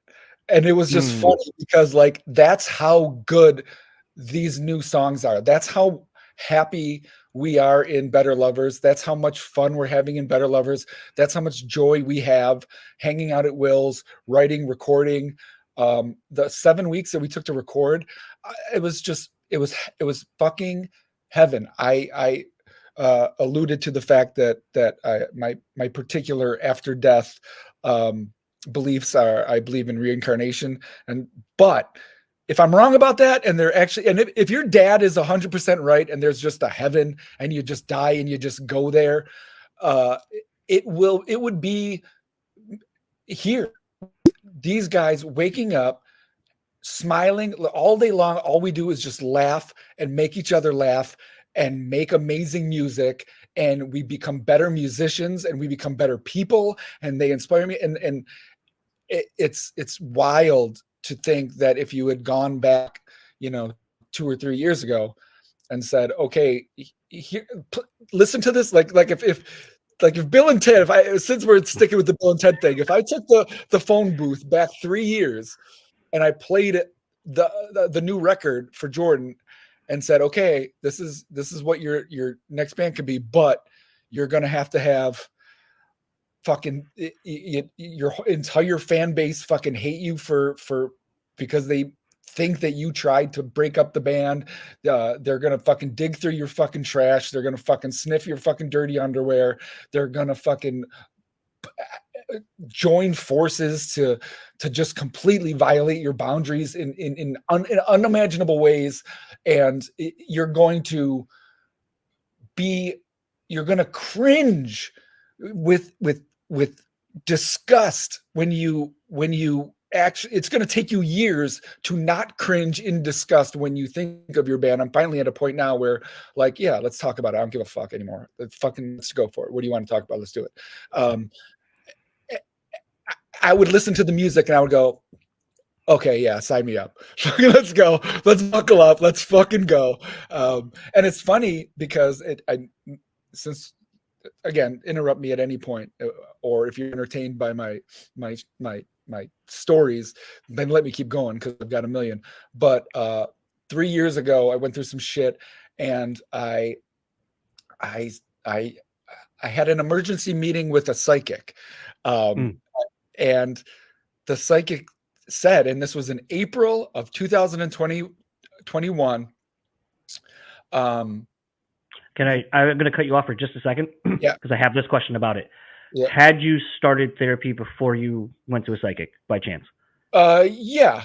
Okay. Yeah. I'll share a similar story when you're done with yours. I have been going on and off since I was probably like 21. When I had my first panic attack is when I went, I think I should need to talk to somebody. But 3 years ago in April of 2021, it's a true story. I'll make it short. One of the things that I was told was that I am 3 years removed from where I'm supposed to be. And at all times? No. Currently, like at that moment. Okay. Sorry. And so I was basically, she said, you're supposed to be here, and where you're supposed to be is going to take 3 years. And so I always had April 2024 circled in the calendar in my head, and it's here. And I am just so happy with where I am in my life right now that I can't. I don't think it was a coincidence. I don't think it was just bullshit. I think I just got this finished record. I'm about to go on tour. I'm just really, really with these guys too. Like to circle back to what you were saying about what an honor it is to be 40, because you don't get this wise at 20. You don't get this wise at 30. When you're 40, you know how to live way better than you ever did. And we all know how to live, and we don't argue. We don't fight. It's so just pleasant that one of our many inside jokes is that someone will say, I don't want to fight, when there's even like the tiniest disagreement, like because we don't fight, it's become a joke that we don't fight. So we'll try to be like, hey guys, I don't want to fight. Like, fucking, we're watching some fucking show on Netflix about the fucking jail where they're doing this experiment, and they're opening up all the cells and just letting people live, and someone fell asleep, and so they wanted to watch the fucking episode again. It was like, guys, I don't want to fight. All right, hey, it's like, all right, listen, I'm just gonna go for a walk. I'm gonna cool off. Like, we have to joke about how we don't fight because we don't fight. It's so amazing that, and it only happened because every one of us has decades of experience of going through shit. And, going back to what you said, man, you just have to have that.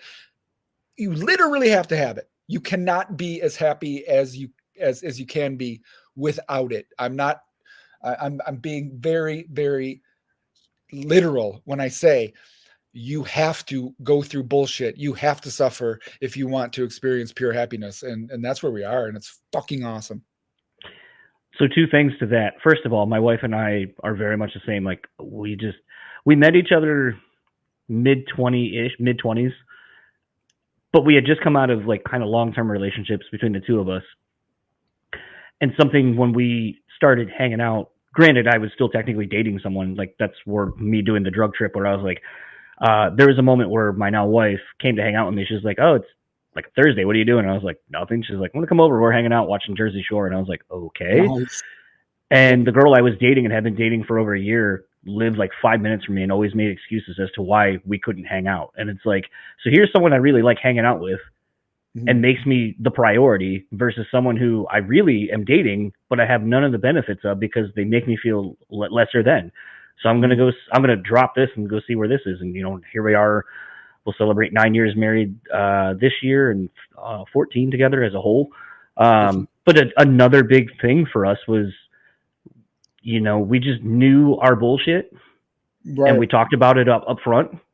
And so now it gets to a point where like we might have like a handful of disagreements a year because we understand most of these things are rooted in something else.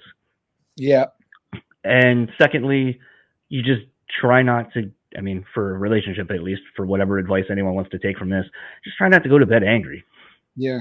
And you're in it together. And that's the point. You're in it together. So like, why try to fight with someone who's got your back and wants you to succeed for the betterment of both of you? Right. Yeah. That's great. I know. And it sucks that it sucks that it's a reality that you have to go through that. You have to, have these trial relationships and trial marriages, and you look back and you're like, oh, it'd be so much different now if having known now or if I had known then what I know now, but as long as you're learning, it wasn't a waste. No. And so look at you got where you needed to go. Yeah. I think the other thing that was interesting, and the reason I'd asked if you had gone to therapy in addition to going to a psychic. So my one experience of having my cards read was actually, and this person hasn't made me feel like I can't say their name, so it's whatever, but Porter from Atreyu, him and his wife are kind of big into that, and she started getting more into the reading of cards than just kind of being a participant of having her cards read. And so I had reached out to Porter probably like a year or so ago and was like, would Julia mind doing it? Like, I feel comfortable with her doing it because I at least know her. And it's her first time, so I don't feel like it's like the playing field's kind of level. Like, I don't know what to expect, and she's still kind of new at it. And something that was really refreshing for the experience as a whole was that it mirrored a lot of what my therapy was divulging to me at the time, things I needed to do and how to proceed and so forth. But the other thing I really took away from how Julia read cards was, she grabbed a couple of different decks because she goes, well, maybe this one thing, like nothing is ever just one thing. It can be pulled from different things. Mm-hmm. Sometimes when you do that, you end up reinforcing an idea or a belief or whatever. But what was interesting to me about it is there was one, and I'm kind of bad with the images or whatever the names of the cards, but there was one, and as she pulled it, she was like, okay, like I think it was like King of Cups, and it might have been upside down. And she was like, so a lot of people when they read cards would be like, oh, this is a negative thing. I like to look at it as it's not a negative, it's just something you don't understand yet. And when you do, you can then flip it. And so that negative becomes a positive. And that's a lot of what I was addressing in therapy, which is something as simple as just changing how you approach the thing. So like a friend of mine was in the process of going to rehab. And at one point they were making the comment of like, oh, in like 8 months, I'll get to leave this fucking place and I'll get to like hang out for a little bit. And I go, no, don't treat it as I get to leave this place. Say in 6 to 8 months, I'll have earned the privilege to. Yeah. And I go, because if you're just looking at it as I have to endure this thing like a prison sentence, you're going to fucking hate it. And that's the mentality you're going to have the whole time. But if you approach it as I'm going to go in, I'm going to get better. And then in 6 to 7 months, that's the thing I have to look forward to. Now it's the same sentence. It's just about how you're approaching it. Yeah. And I as one thing you learn as a dad is how much adults are like children, like that same exact approach is the way I approach chores with my kid. Like, just stop telling yourself it's work. Like, it's fun. Like, cleaning is, as lame as it sounds, I'm 42. Cleaning is fun now, and it's just like, what if you just like, I have fun mowing the lawn. I have fun. Like, why can't you? I wish I had thought that as a kid. It's just a mindset. It's adults have that issue and children have that issue. If you just approach everything like it's going to suck, then of course it's going to suck. Whether you're an 8-year-old that you're trying to, convince that cleaning is cool, or like your friend in rehab, it's the same. It's crazy to think how similar it is, but it's all about mindset. So but obviously, one is way more intense than the other, but it still has the same foundation in the fact that a right mindset is going to make anything a lot easier than a bad one. I don't want to take up too much more of your time because we had lost some time in between, and I probably will take you up on carrying some of these conversations off record so we can get a little like more specific about things. But as soon as we get off the phone, I have to suck on electricity. I was saying you're doing your jaw exercising or whatever right now. No. This is for my tinnitus. Yeah. So check this out. It's cool. It's this device. It's this. It's this procedure or this. Yeah, I guess is it procedure is the right word? I don't know. It's a device, and it's what it does is only 15 places in America have it, and because it was invented in Europe, and what it does, it's kind of like if the way I see it is, like the defibrillator thing when someone's like dead and they shock them. So tinnitus, the ringing in your ears, occurs because your cells in your ears are dead, and your brain is making the pitch that you can no longer hear. Okay. And so you take a hearing test, and they give you it's a half hour. You listen to it. I got to do it a half hour in the morning and a half hour at night for 6 months. And it's like piano noises and ocean sounds, but with beeps, all these beeps that are coordinated to your hearing loss. And then you put this in your mouth, and it's like licking like a 1-volt battery. Like, when you lick a battery, imagine that, but like not as strong. And so for a half hour, the electricity goes through your tongue and syncs up with what you're hearing in your ears, and it revives it brings your dead eardrum cells back to life, and it's working, dude. I'm fucking pumped. And if you look up tinnitus and you look up ringing in the ears, forever it's said it's just incurable. You can get like a hearing aid to block it out. You can get like what they recommend white noise machines. Then there's like the bullshit pills that I've tried, and this is actually fucking working. I'm fucking sucking on electricity every morning and every night, and it's fucking. I'm pumped because 23 years of not. I mean, I would wear earplugs when I was at a show, but I wouldn't wear them to play because I just liked. I could not. I just the quality. I just wanted to hear better. So I never used in-ears, and Better Lovers is gonna start soon. But yeah, so 23 years of not taking care of my ears has made for some pretty shitty hearing, and so I'm excited to have that back. So I got my hearing fixed. I got since I talked to you last, I got the fucking surgery on my nose so I could breathe. I'm fucking everything's coming up, Buckley. I am fucking. I can hear. I can breathe. It's great. But sorry, go on. No, well now you got me wondering because like being born with a cleft lip and palate, my ear, nose, and throat are just always fucked. Like actually this year, the 3 bones that make up your eardrum or your whatever, mine all eroded together because of the birth defect. So I don't even know if that would work for me because like all my hearing loss is in this thing. So I'd be interested. You're lucky because tinnitus is pretty much the only ear problem that is incurable. Like a lot of our old manager, he had surgery on it.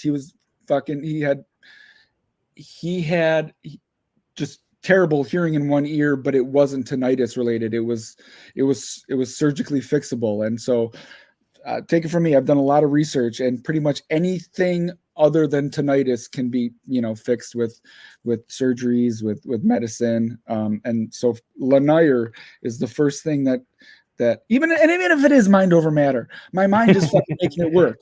So even if it is a placebo, I'm fucking shocking my ears. And it's almost like I could feel it. I convinced myself that I could feel it because I really think I can. So I can't wait to blow out my fucking ears now with this band for another 23 years. I would be interested to hear how you like going from in-ears to just playing how you used to play, because I feel like a lot of people are like, we sound better because we're aware of what we actually sound like, but it's because we don't get that connection to the crowd because that's filtered out. Yeah. I mean, I will definitely report back to you. When we did our first tour ever last year was with Under Oath. There were 3 other bands, and we were the only band that had amps. Every single other band didn't. And so it got to the point where like there were a couple of days where like loaders were mad. They're like, "Oh, like, well, sorry, you have to load in one band. You're a loader. We're giving you something to do. Job security, you dick." Yeah, like if 4 bands show up and there's no amps, they're sending you home for the day. Yeah. So, kind of to wrap up and kind of be a little bit more, maybe less in like massive headspace of different some stuff we've been talking about. So when we talked last time, it was the month before Blissmas. Obviously, it's done. You've announced, as you always do, minutes after the last notes are ringing out, tickets on sale for the next year. Yeah. How was that for you? Because it seemed like you and Mitch were a little hesitant because you guys decided to do it so last minute after doing the tour you're literally just talking about, and how much it meant to everyone. But how was the experience doing it, and how are you looking forward to this year's? It was so good. It was so fun. You had fun? Yeah. Yeah, the Sabres game was amazing. The matinee show was amazing. The everything was just, both shows were amazing. It was just so good to be in the presence of that vibe, those people. You just you just see people that and I'm sure I mentioned this on the last one where it got to the point where it was the only time of year I would see a lot of my friends because everyone's so busy with family and work and travel and pandemics and you went, holy shit, I'm not going to see you. I didn't see, like, hey, what's up? Oh my God, I haven't seen you since last year. And it kind of got to the point where you're just like, I'm not going to see them. At least I know I'm going to see them then. And so now you're seeing those people again and you're doing the events and you're helping out the economy. Like like when we were doing the double Riverworks days, like we were fucking straight up stimulating Buffalo's economy. And it felt amazing. We were doing all this charity work. And so it really feels like it's coming back to that magnitude again. We were able to do the Toys for Tots drive. That was huge. This year, the bands are so good. The lineup is so good. We're back at Riverworks. We're going to be announcing the lineup. I think in like 2 weeks. I don't know if I'm allowed to say that. It's an announcement for an announcement for an announcement. I don't know what I'm not. That whole thing. We're going to announce that we'll be announcing the lineup soon. And this lineup is absolutely amazing. I'm pretty sure we're bringing wrestling back. And we're going to have a full length out by then. That was pretty much my biggest hesitation was that, like, should we do it when we only have like 5 songs out and like then we put together, you throw in a cover, then you throw in like 5 new ones and you're trying to give people a show. And it really was more, no one left being like, you only played for 48 minutes. It's so much more than that, but trust me, when the new music comes out, it's just going to make it that much better. So I'm so thrilled about this year's and just having my life back and having that to look forward to and having that to be able to do good for so many people, whether, I don't know if we picked out a specific charity that we're probably going to be doing the curling for again. I'm glad that we could have that back, that was only a temporary loss and that it wasn't a permanent loss. It wasn't like you're hearing. Yes. It wasn't completely tenanted. To go back to that reference, we got that back. We are the protagonist and we saved the day as far as that goes. So we're really, really fucking pumped. I think it's unbeknownst to you. It was really funny to, after It Dies Today set, I went outside because I was looking for Brooks and like Hadalac and like half of the dudes were just like, holy shit, you're here? And I'm like, it's not that far. It was like a 2-hour flight. Like, you make it seem like I came from like another country, which I know people did.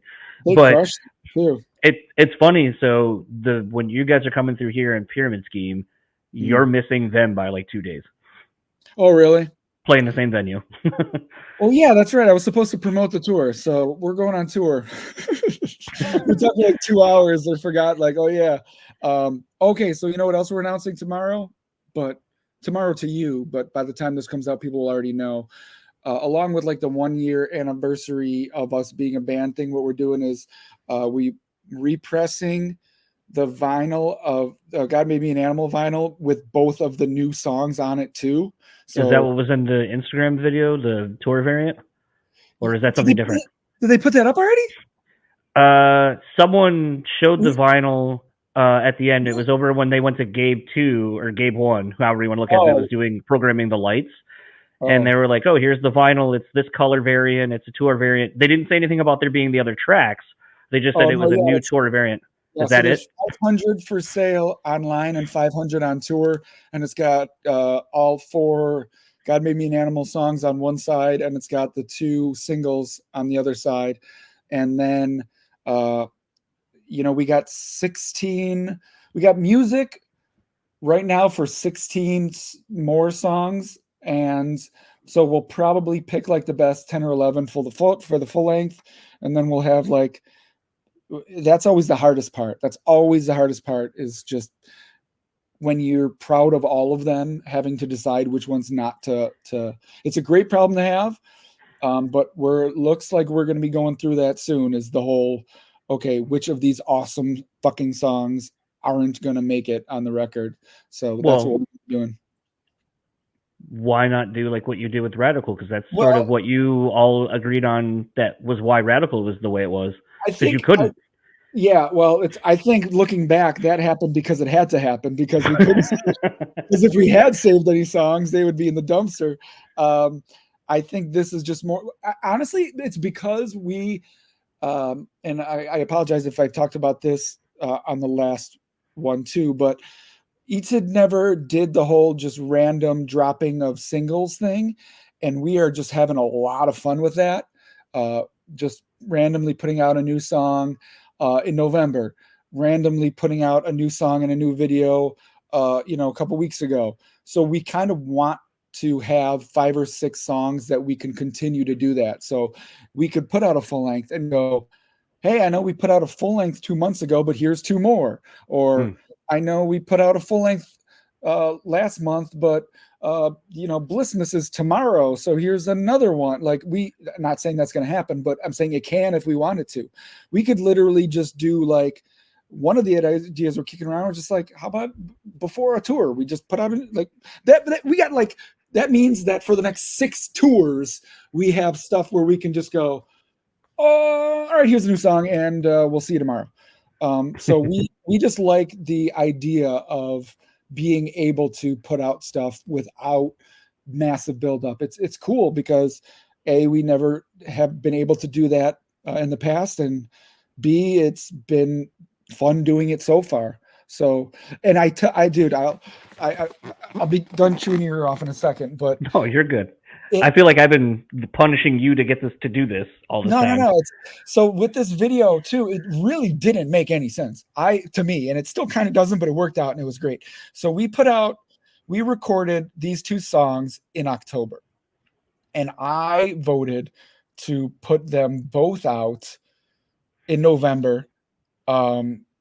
With when we put out 2 Alive, and the idea was, no, let's save it for our headliner, and we'll make a video for it. And in my head, I'm just like, okay, this is the Flowering was the first song we ever wrote. By March and April, when it's time to go on tour, we're gonna have like 16 new songs we're gonna be like pumped about. Won't we like want to make a video for one of those? And like everyone's like, no, we'll still want to. And I'm just like, and then I lost the vote. No fighting. Sorry, guys. Let's not fight. And it was like, all right, cool, whatever. I guess we got this fucking awesome song in the chamber. Put out 2 Alive. It's fucking awesome. go record 16 songs. They're fucking awesome. And then it did kind of be like time to go, wait, should we just record a video for a new song? And then it's like, no, let's just stick to the plan. Let's just, because people don't know what they don't know. People don't know that we're even more proud of these new 16 songs. And people don't know, they haven't even heard the Flowering recorded. We've been playing it all summer.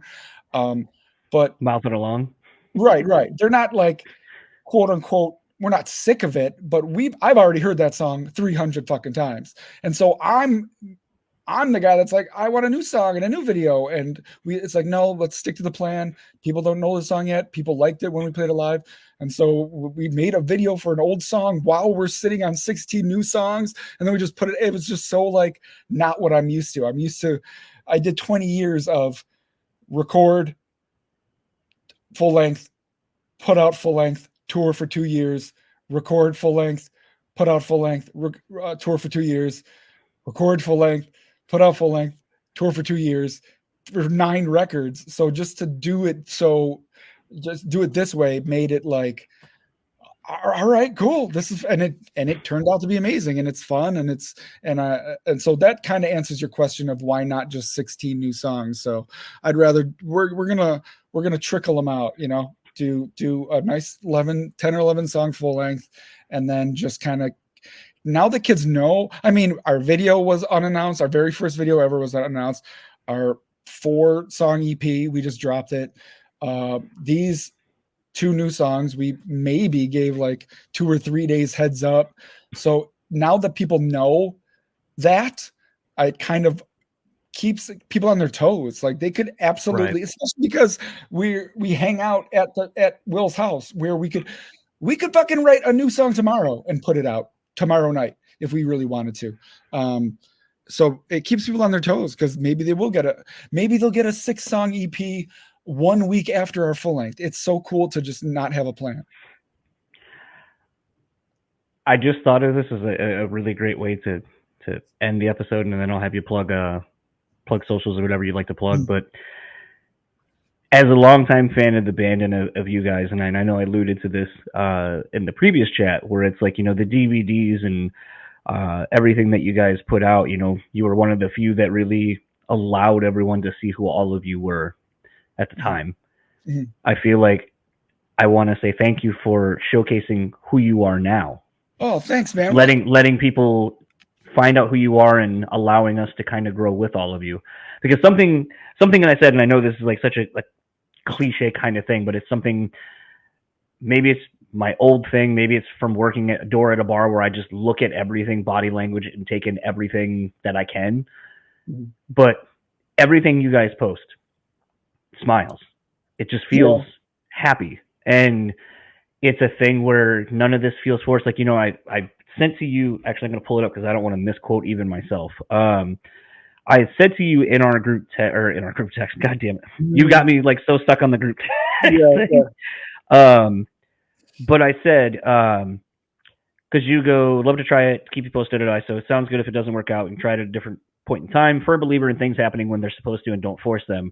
Same season that time is ASAP. And I go, definitely feel like you've been making up for lost creative time, doing all the things, but also seems that the creativity has struck you again and you want to do these things, and the time has come now to have them come out. And it's really been fun to see that reinvigoration for everybody. And it's very obvious, to at least to me.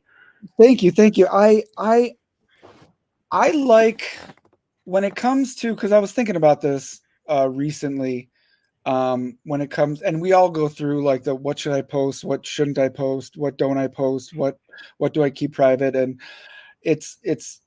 I like when the things I make get attention. I like when the drawings I make get attention. I like when the music I make get attention. I like when the band puts together something. And I think, the juxtaposition of living in the desert off tour is nice for me, because I can, there's a lot that I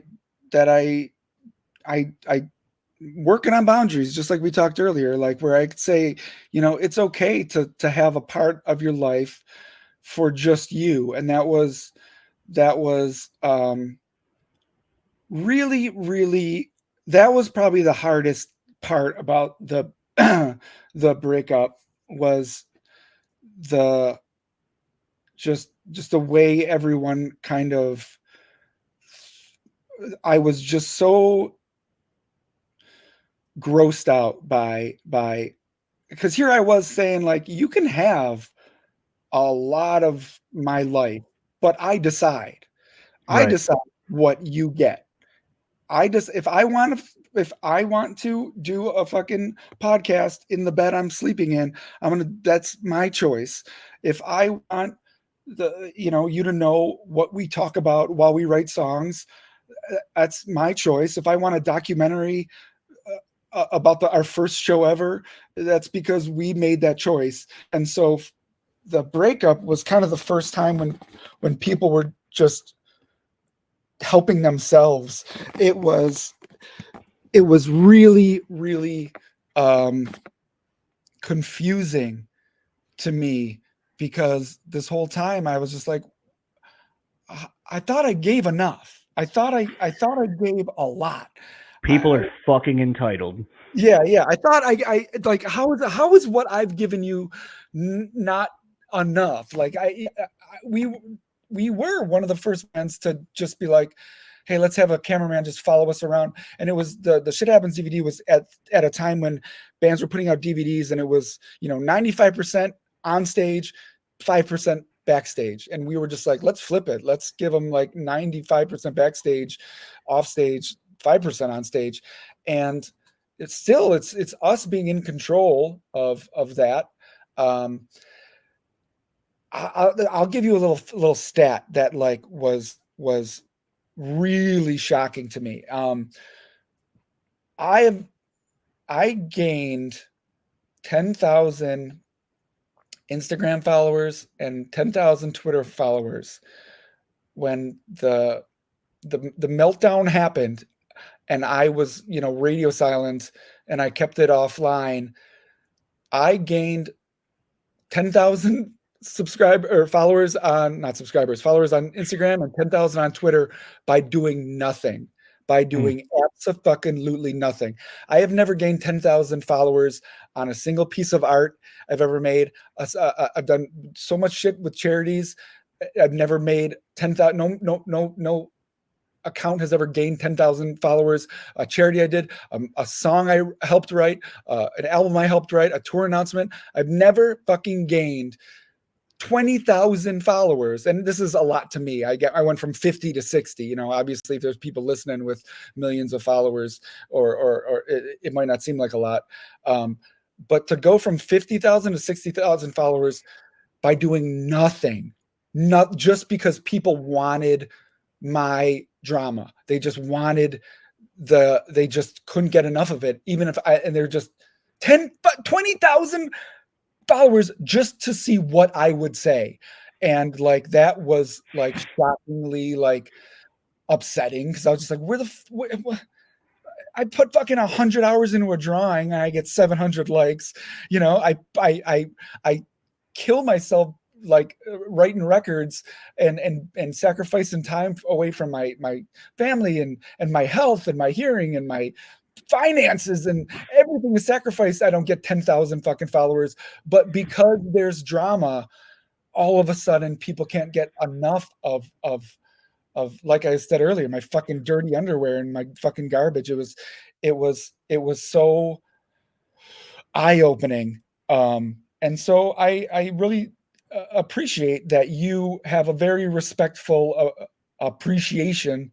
And it goes both ways, man. You get on here and you talk about some shit that you don't expect a podcaster to talk about. And anyone overly concerned with other people's opinions would not be in a position that you're in. And I admire that. I think that's where everyone is going to find themselves, is when they stop seeing themselves through other people. And so congratulations on doing that. And thank you for having me, and thank you for making me feel so comfortable talking. Oh, thank you, dude. Like I said, I felt like I was punishing you to do this for a long time, but I sorry if I was evasive. I just was the last week of tour prep.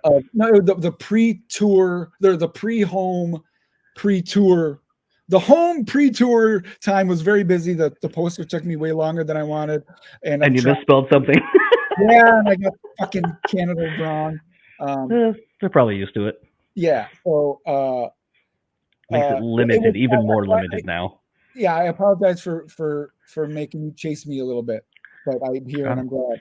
Thrill of the hunt, man. That's half of the fun of doing these things. Is like, I mean, you were by far, and again, a further component or proponent of things happen when they're supposed to. Mm-hmm.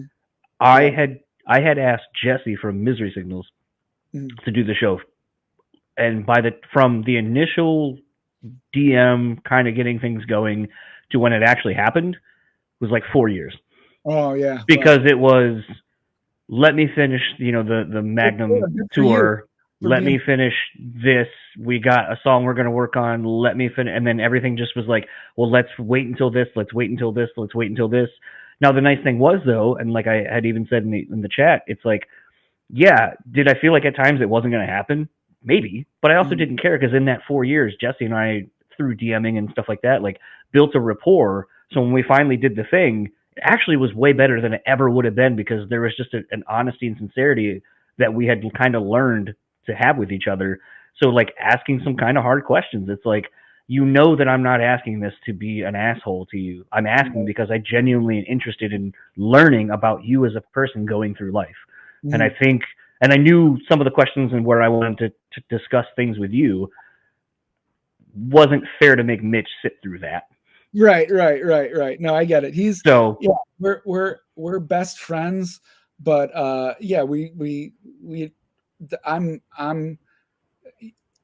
don't think he's going to be found with any crystals in his pocket like I have in mine right now, But enjoy the rest of your night. Safe travels, and I'll see you in about a month. I have to go chant to a scroll right now. I don't think you're ever going to catch Mitch doing that. No. But I'm looking forward to seeing you guys in about a month when you guys roll through here. Maybe we'll have to, I don't know, rip a lunch or something like that. All your listeners to come see us on tour. It starts April 18th in Indianapolis and goes for a month. We're going to go out to Vegas. We're going to do that Sick New World Fest. That's going to be cool. And then we're going to loop around, and I'll see you in about a month. Yeah. I'll see you. Enjoy the rest of your evening, man. All right. Thank you. Thank you. So that was my conversation with Jordan Buckley of Better Lovers. I want to thank him once again for the time, both in this instance and last time with Mitch and him. Doing it literally before he is starting the first day of tour. If you watch the Instagram Live, I don't know if that video is still up. If it is, though, you should go back and check it out. It's on the Better Lovers Instagram page. But I think it kind of really showcases maybe a side of pre-touring that you don't see, which is all of the merch, all of the gear, literally getting everything ready to start a tour. It's such an undertaking and just kind of takes a lot of things to fall into place just to get ready to go out and play the shows, in addition to all of the headaches and hassles of being on the road to play the shows and all that kind of stuff. So I very much appreciate Jordan's time. As you heard, everyone was kind of getting ready and trying to do a bunch of different things, and it required him to constantly move around Will's place. So it's a thing, though, where I know I echoed this sentiment in this chat as well as the one with Mitch and Jordan, but I've been after, I'll say those two, for quite a while, many, many years. And it's a thing where I think if I would have gotten any of the guys beforehand, I don't think these conversations would have been as meaningful to me, as well as just the breadth of what we're discussing. I don't know if that speaks more to my own journey to self-improvement and looking beyond myself even, I think. I don't know if I would have really been able to kind of have this kind of conversation with Jordan years ago. I don't know if I would have even had the ability to kind of not fan out on him.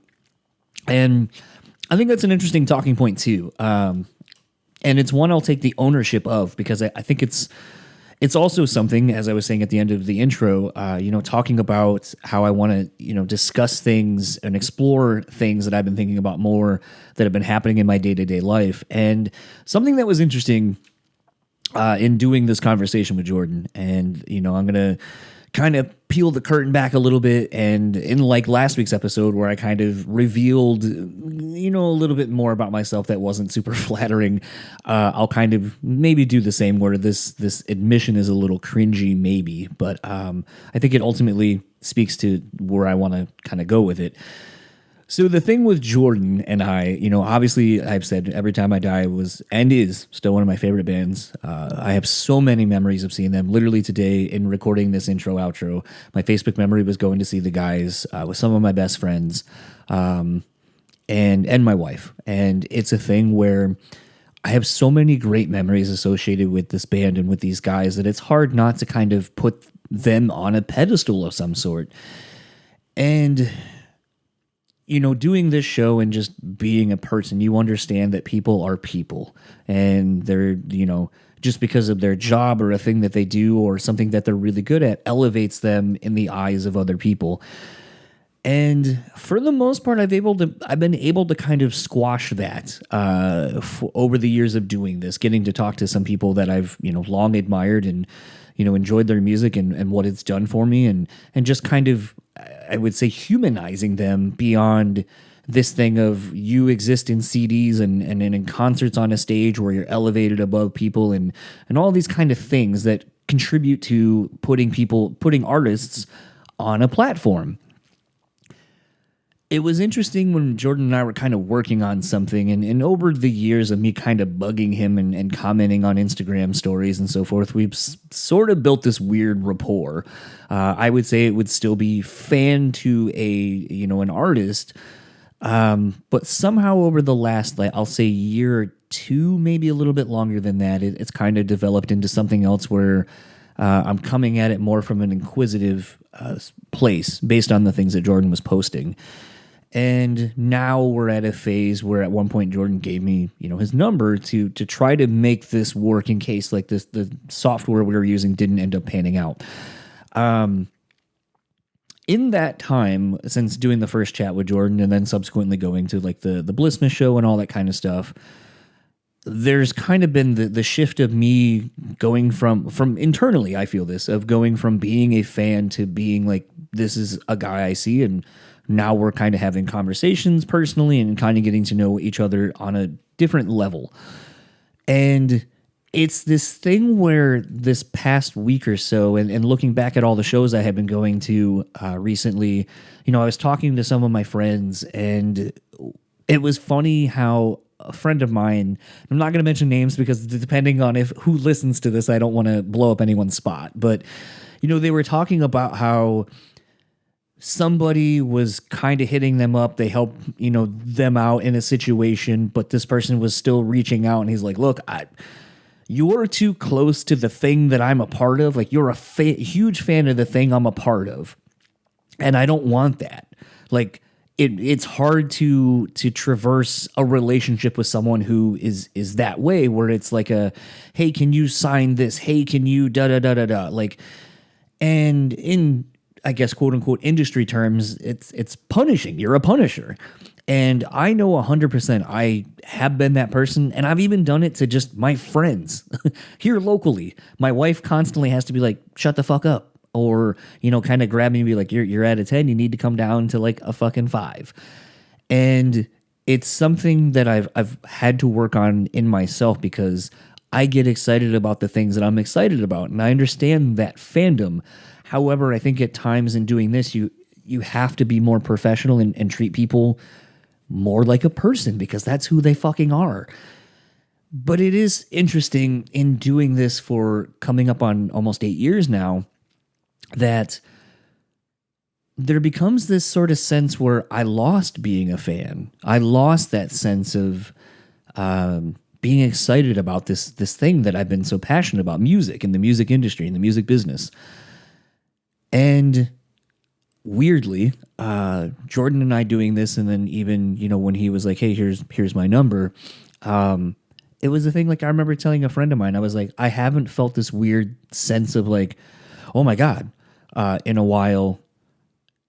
But it was kind of nice for a couple of seconds when I felt that, when I saw that come through and I felt this excitement, that I was like, that person that's a fan of things, it's not gone. And I think in doing this show, and I think anyone who does anything for a while, or anyone who traverses from being a casual fan of something to then, or even obsessed about a thing, and then kind of making it a bit of a career or a very impassioned hobby, I think you get jaded after a while, and it kind of goes away, and you lose that. And it's okay to be a fan of something, and I think that was kind of a thing I've been rediscovering over the last year or so. I think I kind of allowed myself to feel that and tap back into it when Villa from him did the solo album, Neon Noir, and seeing that come across in my email, potentially having him come on the show. Like, it's a thing where you just kind of forget. And I think it kind of even can go back to getting in touch with like your inner kid when you get like to get excited about something stupid, like playing a game, or, you know, something that reminds you of being like your youthful exuberance. At this point, I'm trying to find a balance in as much as I do in so many other facets of my life.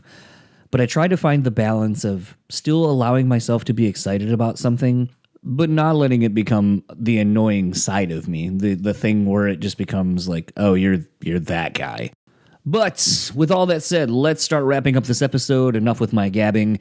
If you would like to keep up with Jordan, you can find him on Instagram at Jordan from Buffalo and Twitter at Jordan Buckley.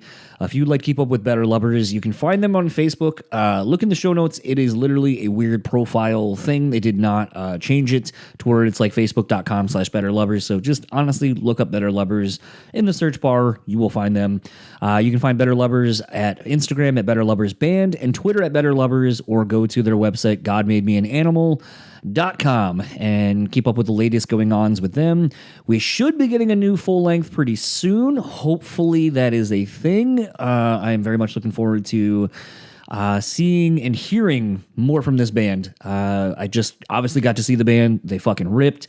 It is crazy to see how well a band gels with it being a newer band. It feels like a band that has been together for a very long time, obviously with the core of the band being Goose, Jordan, and Mitch. That probably obviously helps, but obviously in a live setting, finding your footing with a new vocalist and another guitar player, that takes time, but it honestly, and I said it in the conversation, both of them, when you see this band, you can see the smiles, you can feel the love, you can feel the positivity in a non-weird way. You can even see how much the band loves hanging out with each other, considering after the show that they played here, the band literally hung out with each other and played pinball and stuff like that. And to see the camaraderie, it's built on doing those kind of things. And it seems like they very, very much enjoy playing with one another, and the smiles and the positivity, you can see it radiating from the stage. And that's not bullshit. If you go see them, if you haven't seen them, it is something that is very obvious. Again, go to their Instagram page, look at the daily recap when they play shows. You can tell that this is a band that loves hanging out with one another, and it's very fucking obvious and infectious, and I can't wait to see what comes of it in the form of a new full-length record and subsequently seeing them play live. So very much looking forward to all things Better Lovers in the future. If you'd like to keep up with this podcast, you can do such. Just follow me at BrewSpeakPod on any of the social media platforms. If you would like to reach out to me personally, you can do such at Brewtallyspeaking@gmail.com. Rate, review, subscribe, whatever it is that you can do on whatever platform you listen to this on. Greatly appreciated. And lastly, I want to show love to rockabilia.com. There are some things in the works. I teased it. I will still tease it. But in the meantime, go support them for supporting the show, and you can get a little bit of a perk if you use our code BREWtally at checkout. Take 10% off your total purchase order. So I want to thank Rockabilia again for their continued support and for the Brewtally Speaking podcast. I am John, and I will see you all next week with Harrison and Scott of Capstan. That was a fun chat, and I'll talk to you all next week. Enjoy the rest of yours.